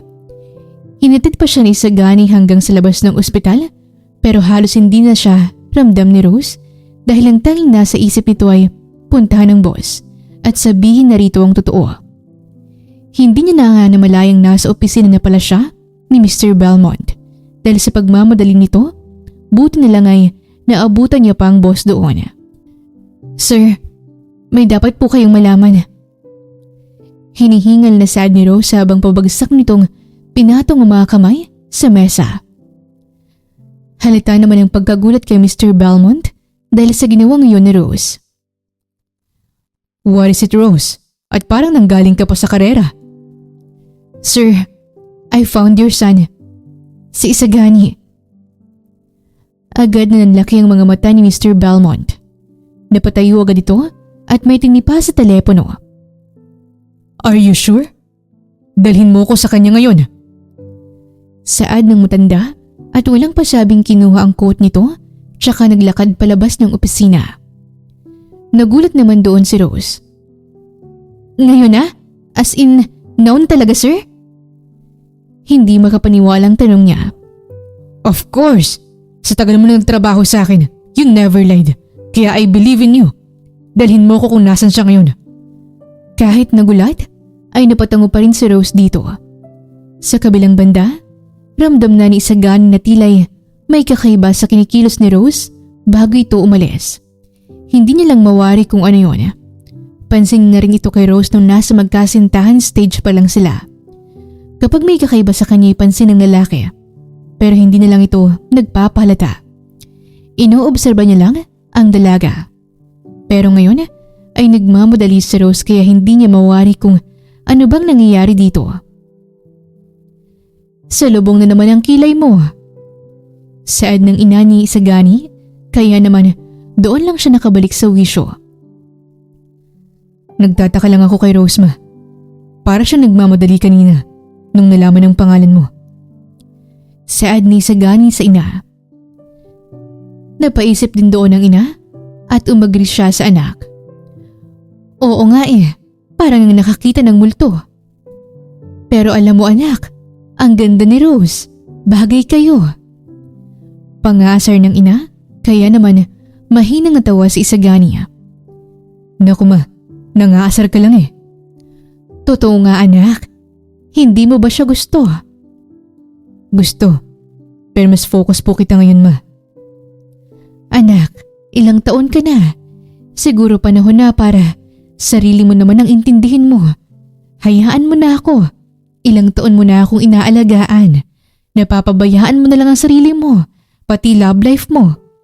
Hayaan mo naman ang sarili mong sumaya. Pero ma, masaya naman ako sa pag-alaga sa inyo. Tsaka konti lang ang oras na magkasama tayo. Mas gusto ko munang sulitin yun. Gusto ko si Rose para sa'yo. Mabait siyang bata at maganda pa. Napangiti na lang dito si Isagani. Ramdam niya rin yun sa dalaga. Paano nga pala kayo nagkakilala? Napalunok si Isagani nang itanong yun ng ina. Hindi niya naman pwedeng sabihing binayaran siya ni Rose para rentahang boyfriend sa isang linggo. Hindi to alam ng ina at wala rin siyang balak ipaalam pa yun. Sa isang racket ko ma. Naging kliyente ko kasi siya. Palusot ni Isagani. Tumango-tango na lang dito ang ina. Maya-maya pa'y tumunog ang telepono ni Isagani. Nagtaka pa siya nang makita ang pangalan ni Rose. Ilang segundo lang at sinagot niya na rin yun. Hello? Isagani, nandyan ka ba sa ospital? Ano kasi, yung boss ko, Saad kagad ni Rose sa kabilang linya, kaya naman nagsalubong ang kilay ni Isagani dahil hindi niya ito maintindihan. Nagpush na lang itong lumabas ng kwarto para mas marinig ang dalaga. Ano ulit yun, Rose? Ganito, may ipapakilala ko sa'yo, pero baka magulat ka. Basta maghanda ka na lang. Huwag kang aalis dyan sa ospital At nako, baka ako nang susunod mong dadalawin dyan kapag hindi ka nakita ni Mr. Belmont. Balisang sad ni Rose na mas lalong pinagtakha ni Isagani. Mr. Belmont? Naalala ni Isagani ang Belmont Corp kung saan pinangarap niyang magtrabaho noon. Nag-apply siya rito pero hindi siya pinalad, kaya naman tila bumalik ang pag-asa niya nang marinig ang apelidong yon. Maya-maya pa may grupo ng bodyguard na patungo sa direksyon kung nasan siya. Bahagya pang namangha si Isagani doon dahil maski ang paglakad nila ay sabay-sabay. Pero mas lalo siyang nagulat nang makitang humahabol si Rose at tumatakbo na papalapit sa kanya. Hindi ito nag-iisa dahil may kasama na itong lalaking nakasuitcase sa 3 bodyguard. Hinihingal ang dalaga nang huminto sila sa tapat ni Isagani. Pinagmasdan naman ni Isagani isa-isa ang mga kasama ni Rose. Nang biglang, Isagani? Saan? Maluhaluhang saad ng naka-business suit na lalaking nasa late 50s na. Agad na nagsalubong ang kilay ni Isagani. Nagpalipat-lipat ang tingin nito kay Rose at sa lalaking katapat niya. Anong sinasabi nito? Tanong ni Isagani kay Rose at tinuro ang lalaking nasa harapan. Ano kasi? Hindi makasagot si Rose. Pwede ko bang makita si Christina? Agad ding nalipat ang tingin ni Isagani sa lalaking katapat. Mas lalo siyang nagtaka nang banggitin niyo ng lalaki. Bakit kilala mong nanay ko? Buong tapang na tanong ng lalaki.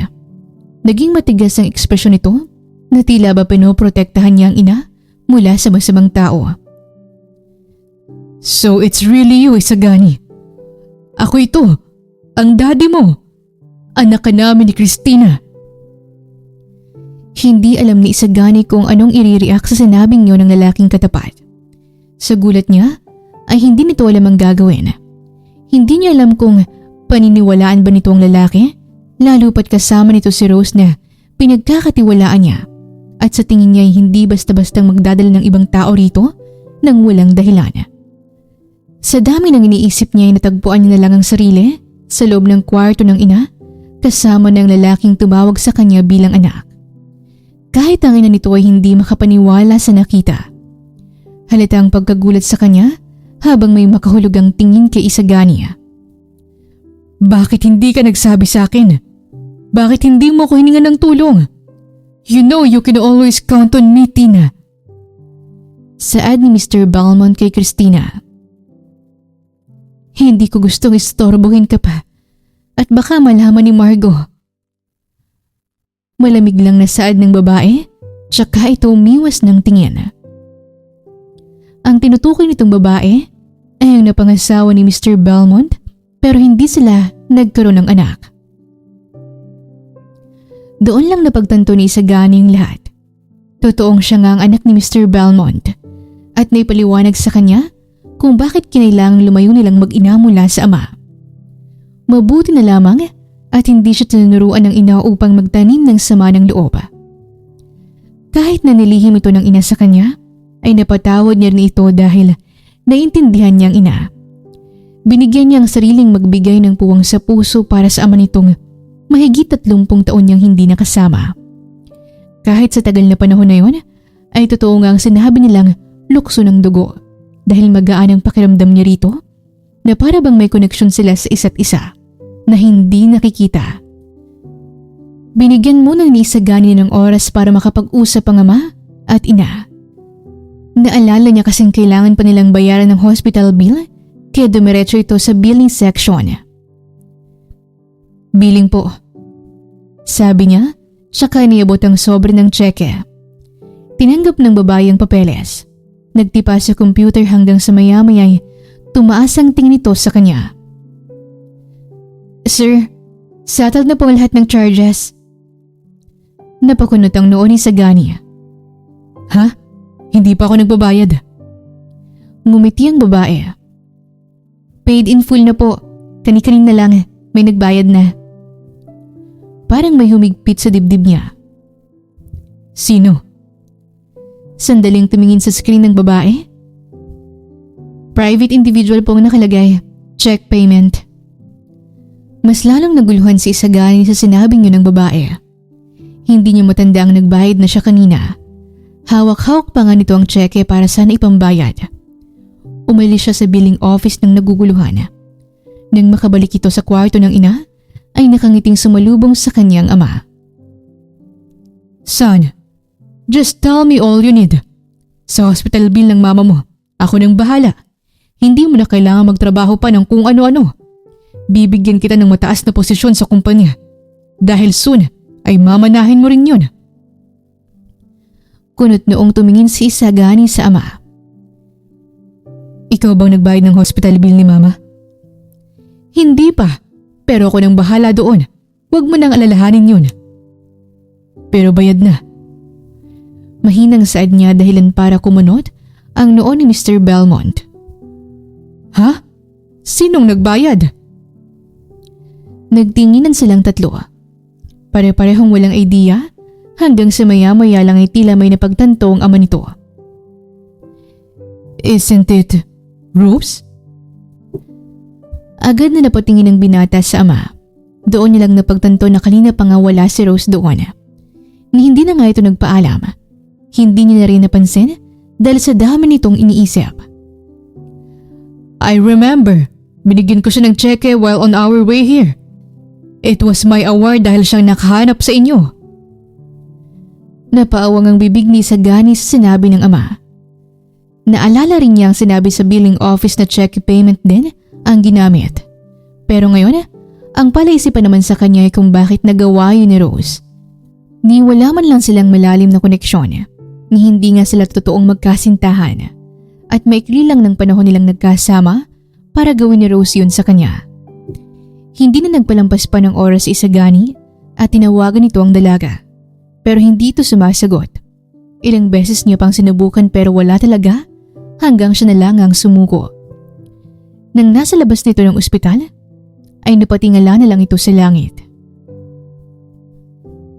Hindi ko alam kung paano ka pasasalamatan, Rose. Sobrang pinagaan mo lahat ng pasanin ko. Simula nang dumating ka sa buhay ko.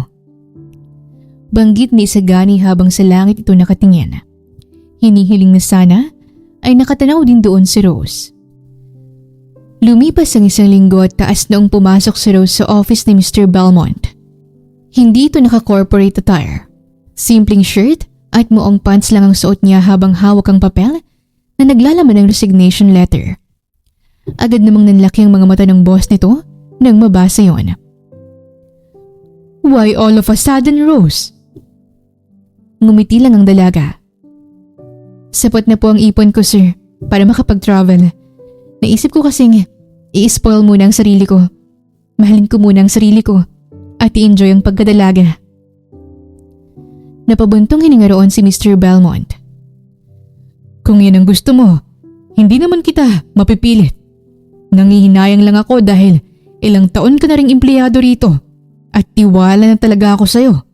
Sayang, kung kailan ililipat sana kita para maging sekretary ni Isagani. Muli ay ngumiti si Rose. I appreciate your offer, sir.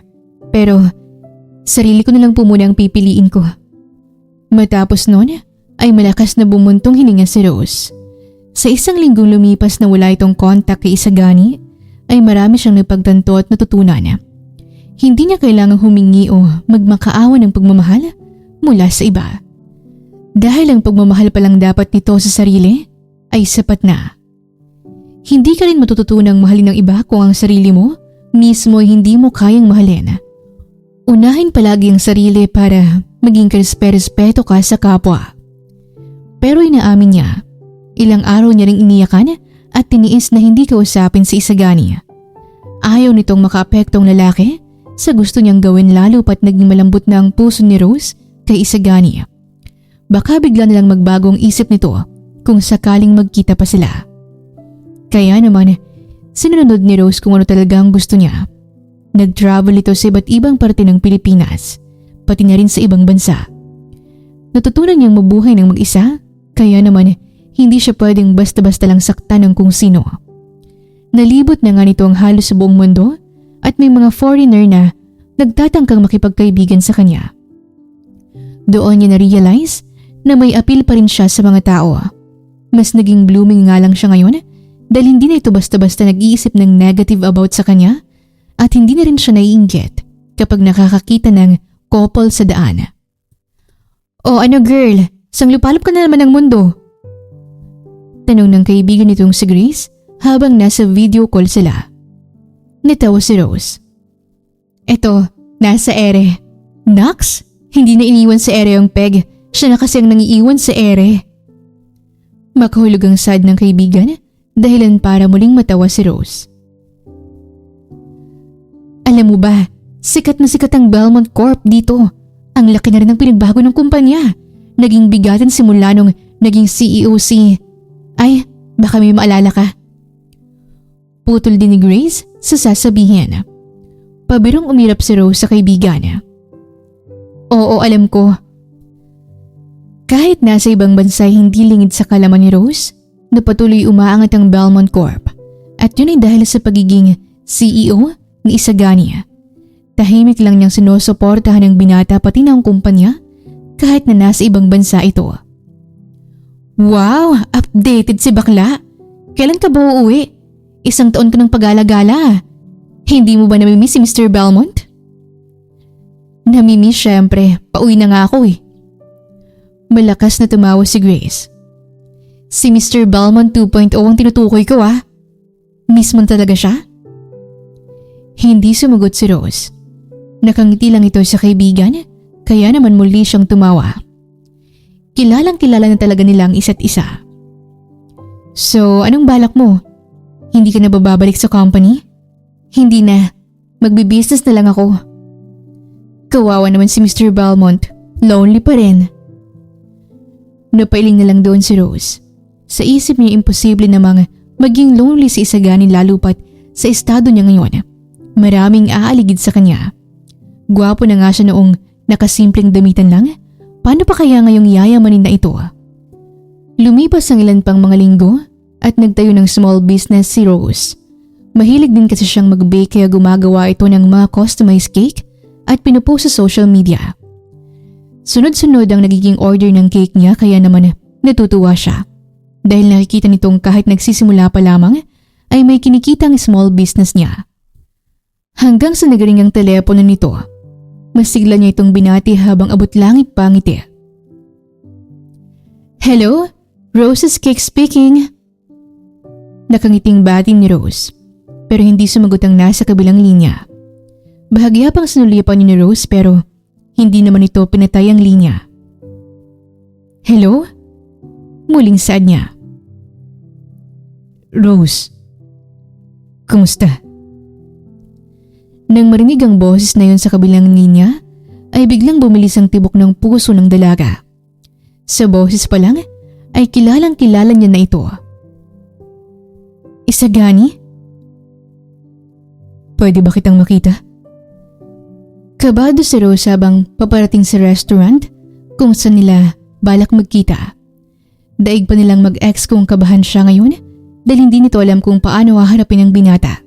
Lalo pat iniwan niya na lang ito basta nang walang pasabi. Inaasahan niyang may galit sa kanyang binata. Nang makarating siya ay nakita nito kagad ang binata na ibang-iba na ngayon kumpara nung 1 taon na lumipas. Kung ang tao ay tumatanda, ang paningin niya kay Isagani ngayon ay tila mas bumata pa ito dahil sa ayos niya. Tipid na lang siyang ngumiti tsaka ito umupo sa tapat niya. "Ang tagal kitang hinintay." Pansinan ni Rose ang laki ng pinagbago ng binata. Nakikita niya lang ito noon sa mga picture pero iba pa rin talaga sa personal. Malinis siyang tingnan dahil sa naka-updo nitong hairstyle habang nakasuot ng business suit. "Sorry, pinili ko lang ang sarili ko." Sagot din naman ni Rose, tsaka ito sumipsip sa juice na naroon. Kasalukuyan sila ngayong nasa restaurant at si Isagani ang nag-aya sa kanya rito. "Kumusta ka? Masaya ka naman ba?" Mas natagpuan ko yung saya nung narealize ko ang worth ko." Nakangiting sad ni Rose.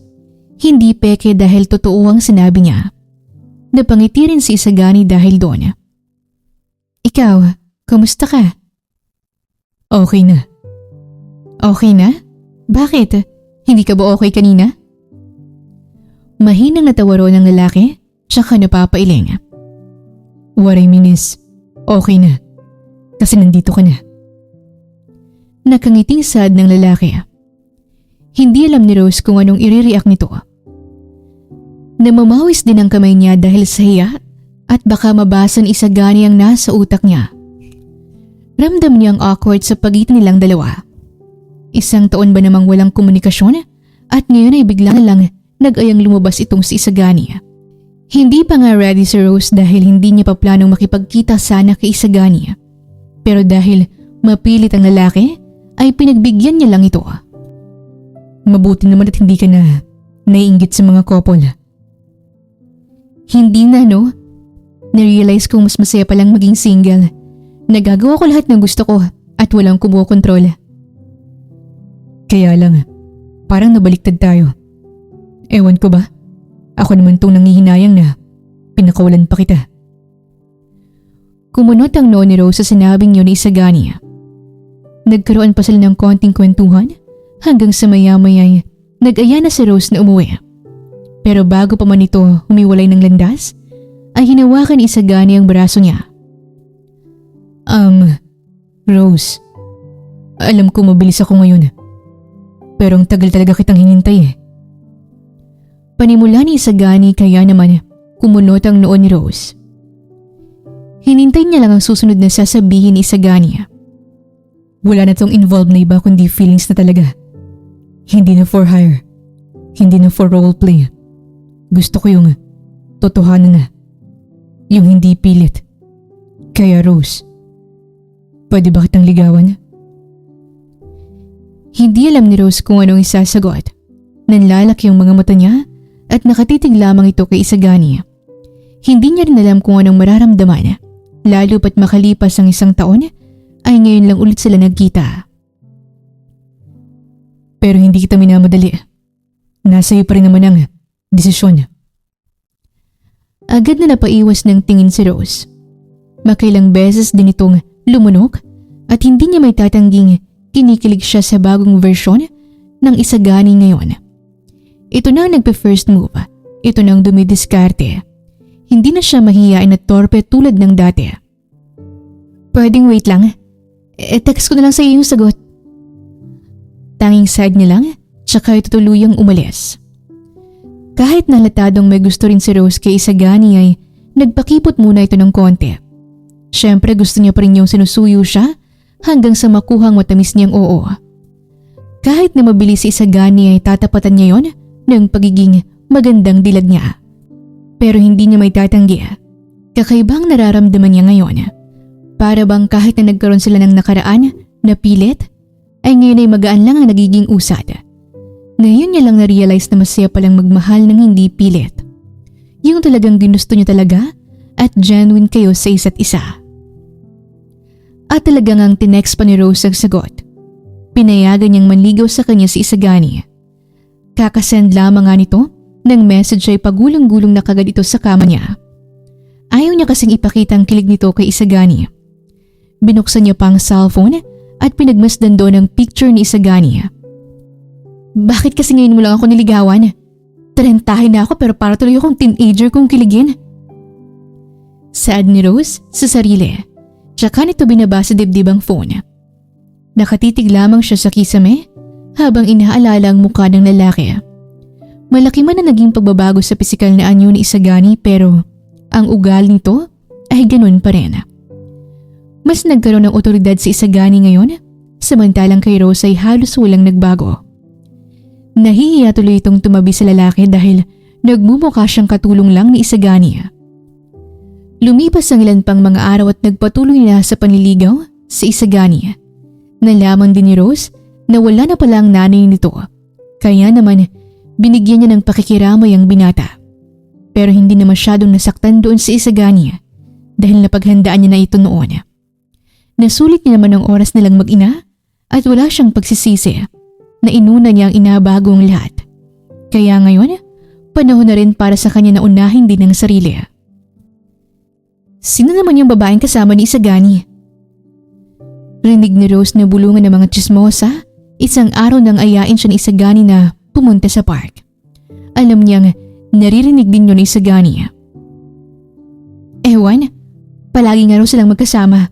Balita ko, dating sekretaryo ni Mr. Belmont yan. Baka nilandi si Isagani para makakuha ng mamanahin. Sagot din ng kasama nitong tsismosa. Nang tingnan sila ni Isagani ay sinamaan niya ito ng tingin. Agad din namang natakot ang mga tsismosa, kaya mabilis din silang umalis doon. Mas umiingay na kasi ang pangalan nila dahil marami nang nakakakitang magkasama sila palagi. Iba-iba na rin ang mga balitang naririnig nila na alam nilang hindi totoo. Rose, okay ka lang? Tanong ni Isagani isang araw nang magkasama sila sa isang restaurant kung saan niya inaya ang dalaga. Hindi sumagot si Rose para itong balisa na patingin-tingin sa paligid dahil baka may makakita na naman sa kanila. Hindi ka ba komportable rito? Pero hindi naman sumagot si Rose. Rosalinda. Agad na nagsalubong ang kilay ng dalaga nang marinig niyang buo niyang pangalan. Doon lang nabaling ang atensyon niya kay Isagani. Anong sabi mo? Kita mo na? Kung hindi pa kita tinawag na Rosalinda, hindi ka pa titingin eh. Pabirong inirapan ni Rose ang lalaki. Okay ka lang ba? Muling tanong ni Isagani kaya naman ilang sandali lang ay napabuntong hininga si Rose. Hindi ko alam. Baka kasi may makakita na naman sa atin. Hindi ko gusto yung mga sinasabi nila sa akin. Hindi na napigilan pang ilihim ni Rose ang tungkol sa totoo nitong nararamdaman. Agad din namang lumambot ang ekspresyon ni Isagani nang marinig yun mula kay Rose. Kaya naman hindi pa man sila nakaka-order ay biglang tumayo si Isagani at hinilan na lang si Rose palabas ng restaurant. Saan mo naman ako dadalhin? Tanong ng dalaga nang walang ano-ano'y pinapasok siya ni Isagani sa sasakyan nito. Sa tahimik. Sa walang taong mapanghusga. Saad ni Isagani tsaka pinaharurot ng sasakyan. Ilang sandali pa ay nakarating sila sa kondo ni Isagani. Nagtaka pa rito si Rose pero hindi na lang siya nagsalita at sumunod na kay Isagani. Nang makapasok sila sa loob ay pinagmasdan ni Rose ang buong unit. Bahagya pa siyang namangha dahil sa laki nito at lawak. Ikaw lang nakatira dito? Tanong ni Rose habang nililibot ang tingin sa buong unit. Pinasok din ito ang kwarto at bahagya pa siyang namangha nang makitang may mini office pa pala sa loob noon. Yes. Gusto mo ba akong samahan? Makahulog ang tanong ni Isagani kaya naman mahinang natawa ang dalaga. Tsaka na, pagkasal na tayo. Sagot din niya, tsaka bahagyang kinindatan si Isagani. Sa hindi inaasahan ay biglang namula ang mukha ni Isagani. Nang makita ito ni Rose, ay gumanti ito sa pangasar sa lalaki. Mas naging komportable si Rose nung silang dalawa na lang ni Isagani. Dahil hindi na nito iniisip pa kung may nakakakita man sa kanila. Lumalalim ng gabi at marami na silang napag-usapan tungkol sa mga pinuntahan ni Rose, sa pagiging CEO ni Isagani hanggang sa kung anong meron sila ngayon. Nagkalat na rin ang lahat ng beer at marami na silang nauubos. Ramdam na nga ni Rose na may tama ito pero wala siyang pake dahil komportable naman siya kay Isagani. Alam niyang safe siya kapag kasama niyang lalaki. Kaya hindi nito nababahala kahit pa hindi na siya makalakad pa uwi. Alam mo ba? Naiinis ako sa'yo. Halatado na ang lasing sa sinabing yun ni Rose. Nakasanda lang ito sa sofa habang nakatingin sa kisame. Katabi niya lang si Isagani na halatang nasa wisyo pa. Why? Tanong ng binata. Bahagya pa itong nagtaka dahil tahimik na silang dalawa pero biglang nasabi yun ni Rose. Dahil sa sobrang kabaitan mo, Alam mo ba noon? Gustong gusto na kita eh. Hindi mo lang alam pero iniiyakan kita. Sinisisi pa kita kasi pinapaasa mo ko. May pabigay-bigay ka pa ng kwintas pero hindi mo pala ako kayang panindigan. Ang daya mo. Sobrang daya. Napababa lang ang tingin ni Sagani nang sambitin niyo ni Rose. Nakonsensya siya bigla dahil nabigyan niya pala ng false hope si Rose noon. Kahit na genuine naman talaga ang intensyon niya. Pero naintindihan kita eh. Siyempre kailangan mong unahin ng mama mo. Pero nakakainis pa rin. Nakakainis ang tadhana. Pinapahirapan pa tayong dalawa. Nakapikit na si Rose at halatang hindi na ito makakauwi. Pero at least, nandito na tayo ngayon. Wala naman nagbago sa feelings ko sa'yo noon sa ngayon. Sa totoo nga, mas lumalim pa ngayon. Mahinahong sad ni Sagani habang nakatitig na sa nakapikit na si Rose. Pinagmasdan niya pang mukha ng babae. Hindi niya alam pero para itong nangungulila kay Rose kahit na magkalapit naman na sila. Isang taon niya rin kasing hindi na sila yun niyon at tanging litrato lamang nito ang meron siya. Totoo lahat ng pinakita ko sa iyo noon, Rose. Lahat yun. Mahinang sad ni Sagani habang marahang hinahaplos ang mukha ng dalagang tulog na. Sinukbit pa nito ang pirasong buhok na humaharang sa mukha ng dalaga. Tinitigan lang siya ni Sagani na tila wala ng bukas. Hanggang sa dumapo na ang paningin nito sa mapupulang labi ng dalaga. Napalunok siya sa tuksong parang tinatawag siya nito. Hanggang sa maya-maya lang ay unti-unti niyang nilapit ang mukha sa dalaga. Papikit na sana ito para magdampi ang labi nila nang bigla na lang magmulat ng mata si Rose. Agad na umatras si Sagani tsaka ito tumikim. Mabilis na ang tibok ng puso niya dahil sa kaba at baka magalit sa kanya si Rose. Bakit mo tinigil?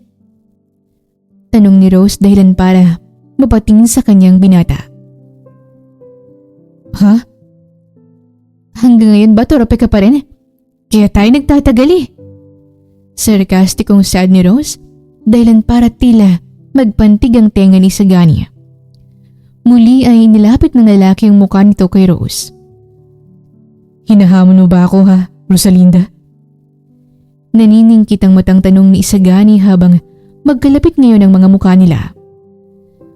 Napangisi ang dalaga. Why does it sound sexy, Sagani? Halos habol ang hiningang bulong ni Rose na siyang nagtulak kay Sagani para pagdampiin ang mga labi nila. Wala silang sinayang na oras. Parehong nangungulila sa isa't isa at parehong mapusok dahil sa tulong ng alak. Parang magugustuhan ko nang tawagin mo ako sa full name ko. Saad ng dalaga sa kalagitnaan ng halikan nila. Parehong uhaw at parehong hindi na mapipigilan. Nararamdaman na ni Rose ang init sa buong katawan nito, kaya naman gumapang ang kamay niya sa katawan ni Sagani. Ganoon din ang binata. Sinuri nito ang buong katawan ni Rose na para bang sabik na sabik sa dalaga, kahit na itong unang beses na may mangyayari sa kanilang ganoon. Please stop me, Rosalinda. Ayokong pagsisihan mo to kinabukasan. Tila nagmamakaawang sad ni Sagani dahil gusto pa nitong pigilan ang sarili sa kung anong mangyayari sa kanila. Kung pagsisisihan ko to, hindi na dapat ako pumunta rito in the first place. Sagot lang ni Rose. Wala na ring nagawa si Sagani dahil nakakuha na siya ng permiso kay Rose. Pareho nilang pinagsaluhan ang init ng gabi kung saan wala na muna silang pakialam sa ibang tao. Ang tanging nasa isip lang nila ngayon ay mailabas ang init at parehong makaraos sa kung anong kailangan ng katawan nila. Kinabukasan, nang magising si Rose ay nakatakipan ng kumot ang katawan nito. Nang silipin niyang ilalim ng kumot ay may saplot na ito pero wala ang undergarments niya. Naalala niya kung ano nangyari kinagabihan at kapag iniisip niya yun ay hindi nito alam kung mahihiya ba siya kay Sagani. Ngayon niya lang napagtanto kung gaano siya kapuso kagabi dahil na rin sa alak. Pero hindi niya naman pinagsisisihan yon. Ginusto niya rin yon at pakiramdam niya ay ginusto rin naman ni Isagani. Pero ang pinagtaka niya ay wala roon si Isagani. Hinanap niya ito sa buong unit pero wala talaga. Maiinis na sana siya nang biglang mag-ring ang telepono nito at tumawag si Isagani. Hi, I'm sorry Rose kung umalis ako nang hindi ka ginigising. I needed to go to work. Nagsalubong ang kilay ng dalaga. Talagang pinabayaan mo ako rito sa kondo mo? Masungit na sad ni Rose.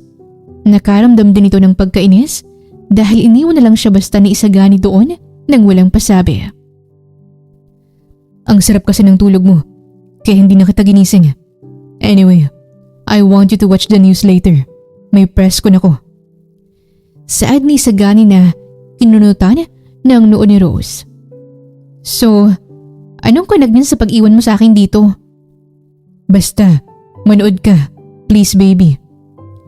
Pagmamakaawa ni Isagani na siyang kahinaan ni Rose. Mabuti na lang at wala doon ng lalaki dahil halos nangamatis na sa pula ang mukha ng dalaga. At dahil curious din si Rose ay binuksan na lang nito ang TV roon tsaka nanood ng news. Sakto namang nag-flash na sa screen si Isagani. Seryoso ang mukha nito habang nakatayo sa harap ng mga reporters. Gusto ko lang tapusin ang mga haka-haka. Kung ano man ang mga nakikita niyong kumakalat sa social media. Totoo nga ko yun. At ang kasama ko ay si Rose. Totoo ring dati siyang naging sekretarya ni Papa. Bahagyang bumilis ang tibok ng puso ni Rose nang marinig yun mula kay Isagani. Hindi niya alam pero tila kinakabahan siya sa sasabihin ng binata. Pero ang hindi totoo, ang kumakalat na nilandi niya ako, pati si Papa. Hindi po yung totoo dahil matagal ng katiwala ni Papa si Rose. Napakabuti niyang tao, maalaga, simpleng tao lang naman siya na naghahangad ng totoong pagmamahal. Bigla ay namumuna ang luha ni Rose habang sinasabi yun ni Isagani. Naghalo-halo ng emosyon niya, kaba, saya, at excitement dahil pinapakilala na siya ni Isagani sa mundo. Si Rose ay isang napaka-importanting tao sa akin. Bukod kay Mama, ay siyang pinakaminahal kong babae. Sa katunayan nga niya na ikakasal na kami. Magiging isa na kaming pamilya at magkakaroon na rin ng anak soon. Kaya bilang pagprotekta sa mag-ina ko, tigilan niyo ng pagpapakalat ng fake news. Salamat. Matapos sabihin yun ni Isagani walang sabi itong umalis doon, kaya naman nawala ng tao sa harap ng kamera. Habang si Rose ay nakawang ang bibig dahil sa huling sinabi ng binata. Ang buong akala nito ay ipapakilala lang siya sa mundo, pero hindi nito inaasahang dadagdagan pa ni Isagani ang istorya. Kaya naman agad niyang tinawagan ng binata at agad din naman siya nitong sinagot. Ano to sinabi mong ikakasal na tayo ha? At saka, anak? Saan mo naman nakuha yung balitang magkakaanak tayo ha? Ako nga hindi ko alam eh. Singhal agad ng dalaga pagkasagot pa lang ni Isagani ng telepono. Bakit? Doon na rin naman tayo pupunta hindi ba? Saad ni Isagani kaya naman mas lalong nagsalubong ang kilay ni Rose. Wow! Gaano ka kasigurado dyan? Bakit? Sure ka na bang sasagutin kita? Nanliligaw ko palang Isagani. May nangyari na sa atin kagabi. Tingin mo ba? Papakawalan pa kita? Maghintay ka ng 2 weeks at may mabubuo dyan. Saad ni Isagani kaya naman napahilot na lang sa sentido si Rose. Hindi niya inaasahang may ganito palang side si Isagani. May pahamon ka pa sa aking torpe ako, kaya tayo natatagalan. O ngayon, binilisan ko na. Bakit galit ka pa rin? Muling tanong ng binata.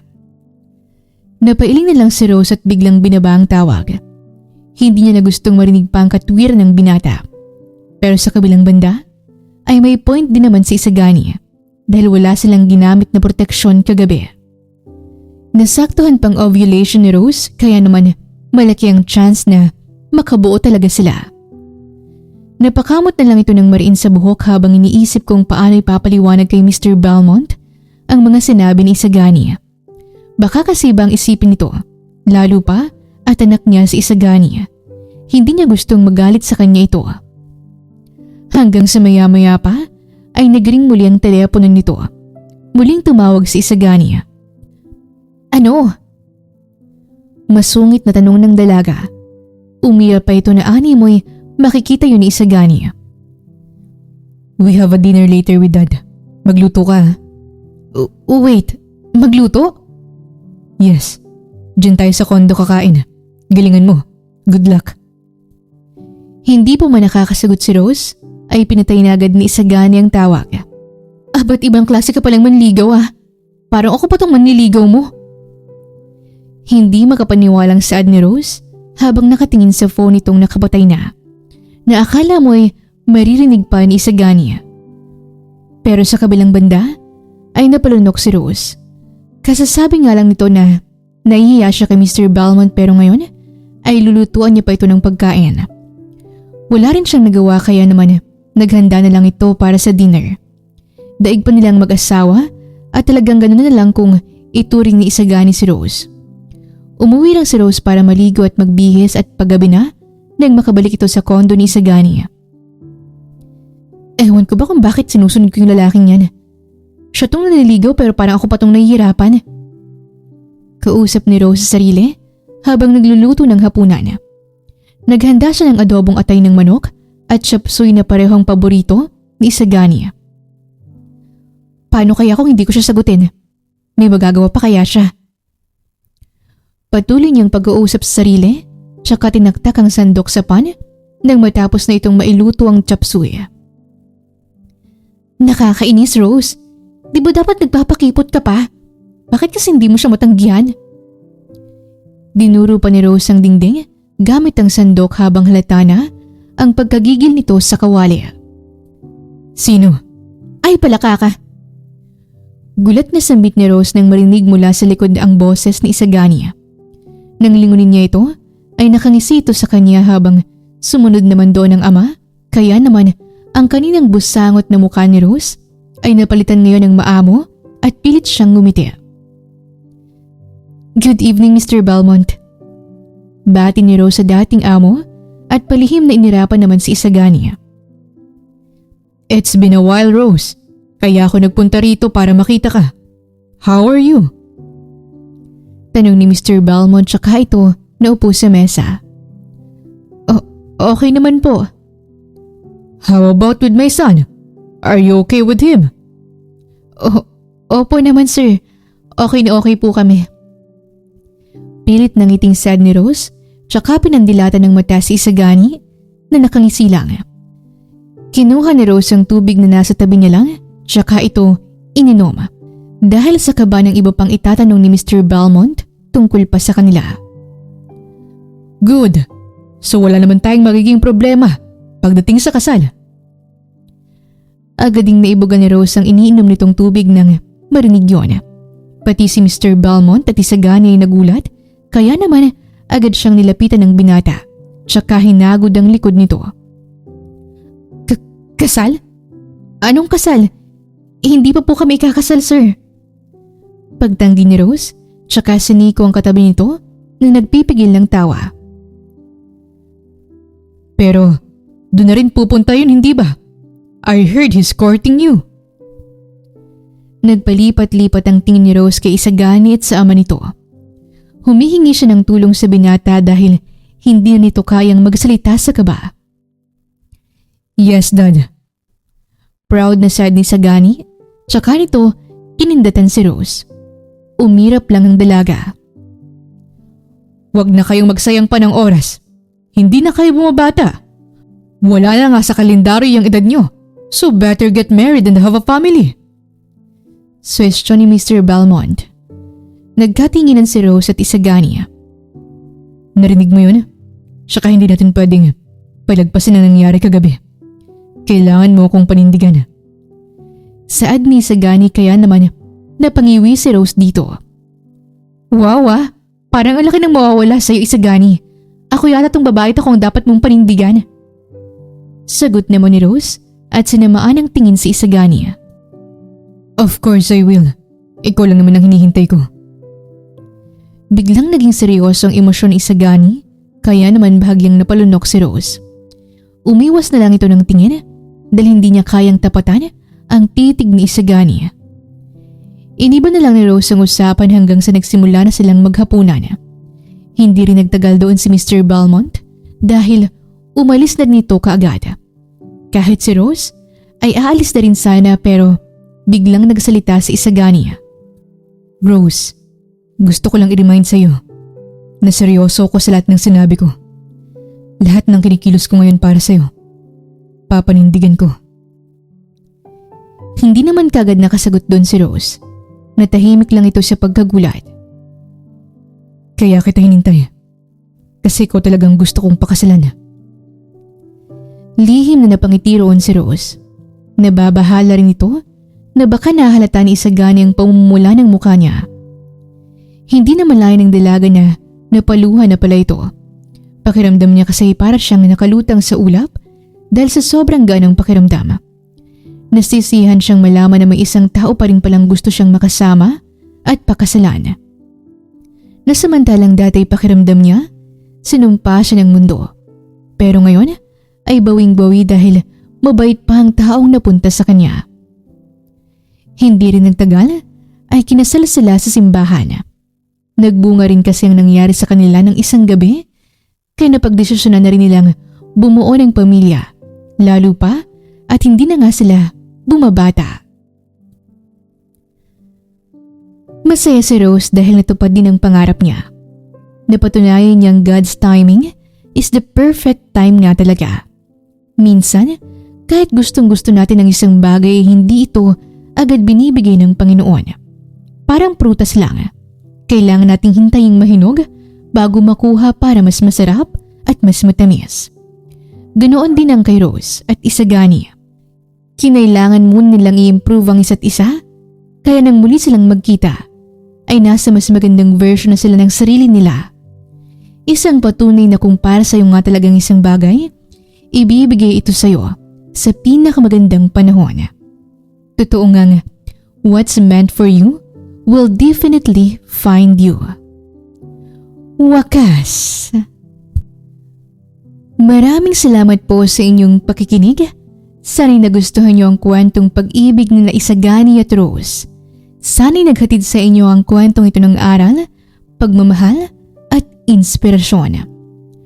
Shoutout pala sa ating mga avid listeners na sina Ellen Idano from Madrid, Spain, Karina Macareeg from Singapore, Sabrina Paran from Kuwait, Nings Angelino Pascual from Cotabato City, and Amelia Lahom from Bulacan. At sa lahat po ng nakikinig ngayon, maraming salamat po. Muli, ito po ang Tales of Siren at hanggang sa ating muling kwento. Maraming salamat po.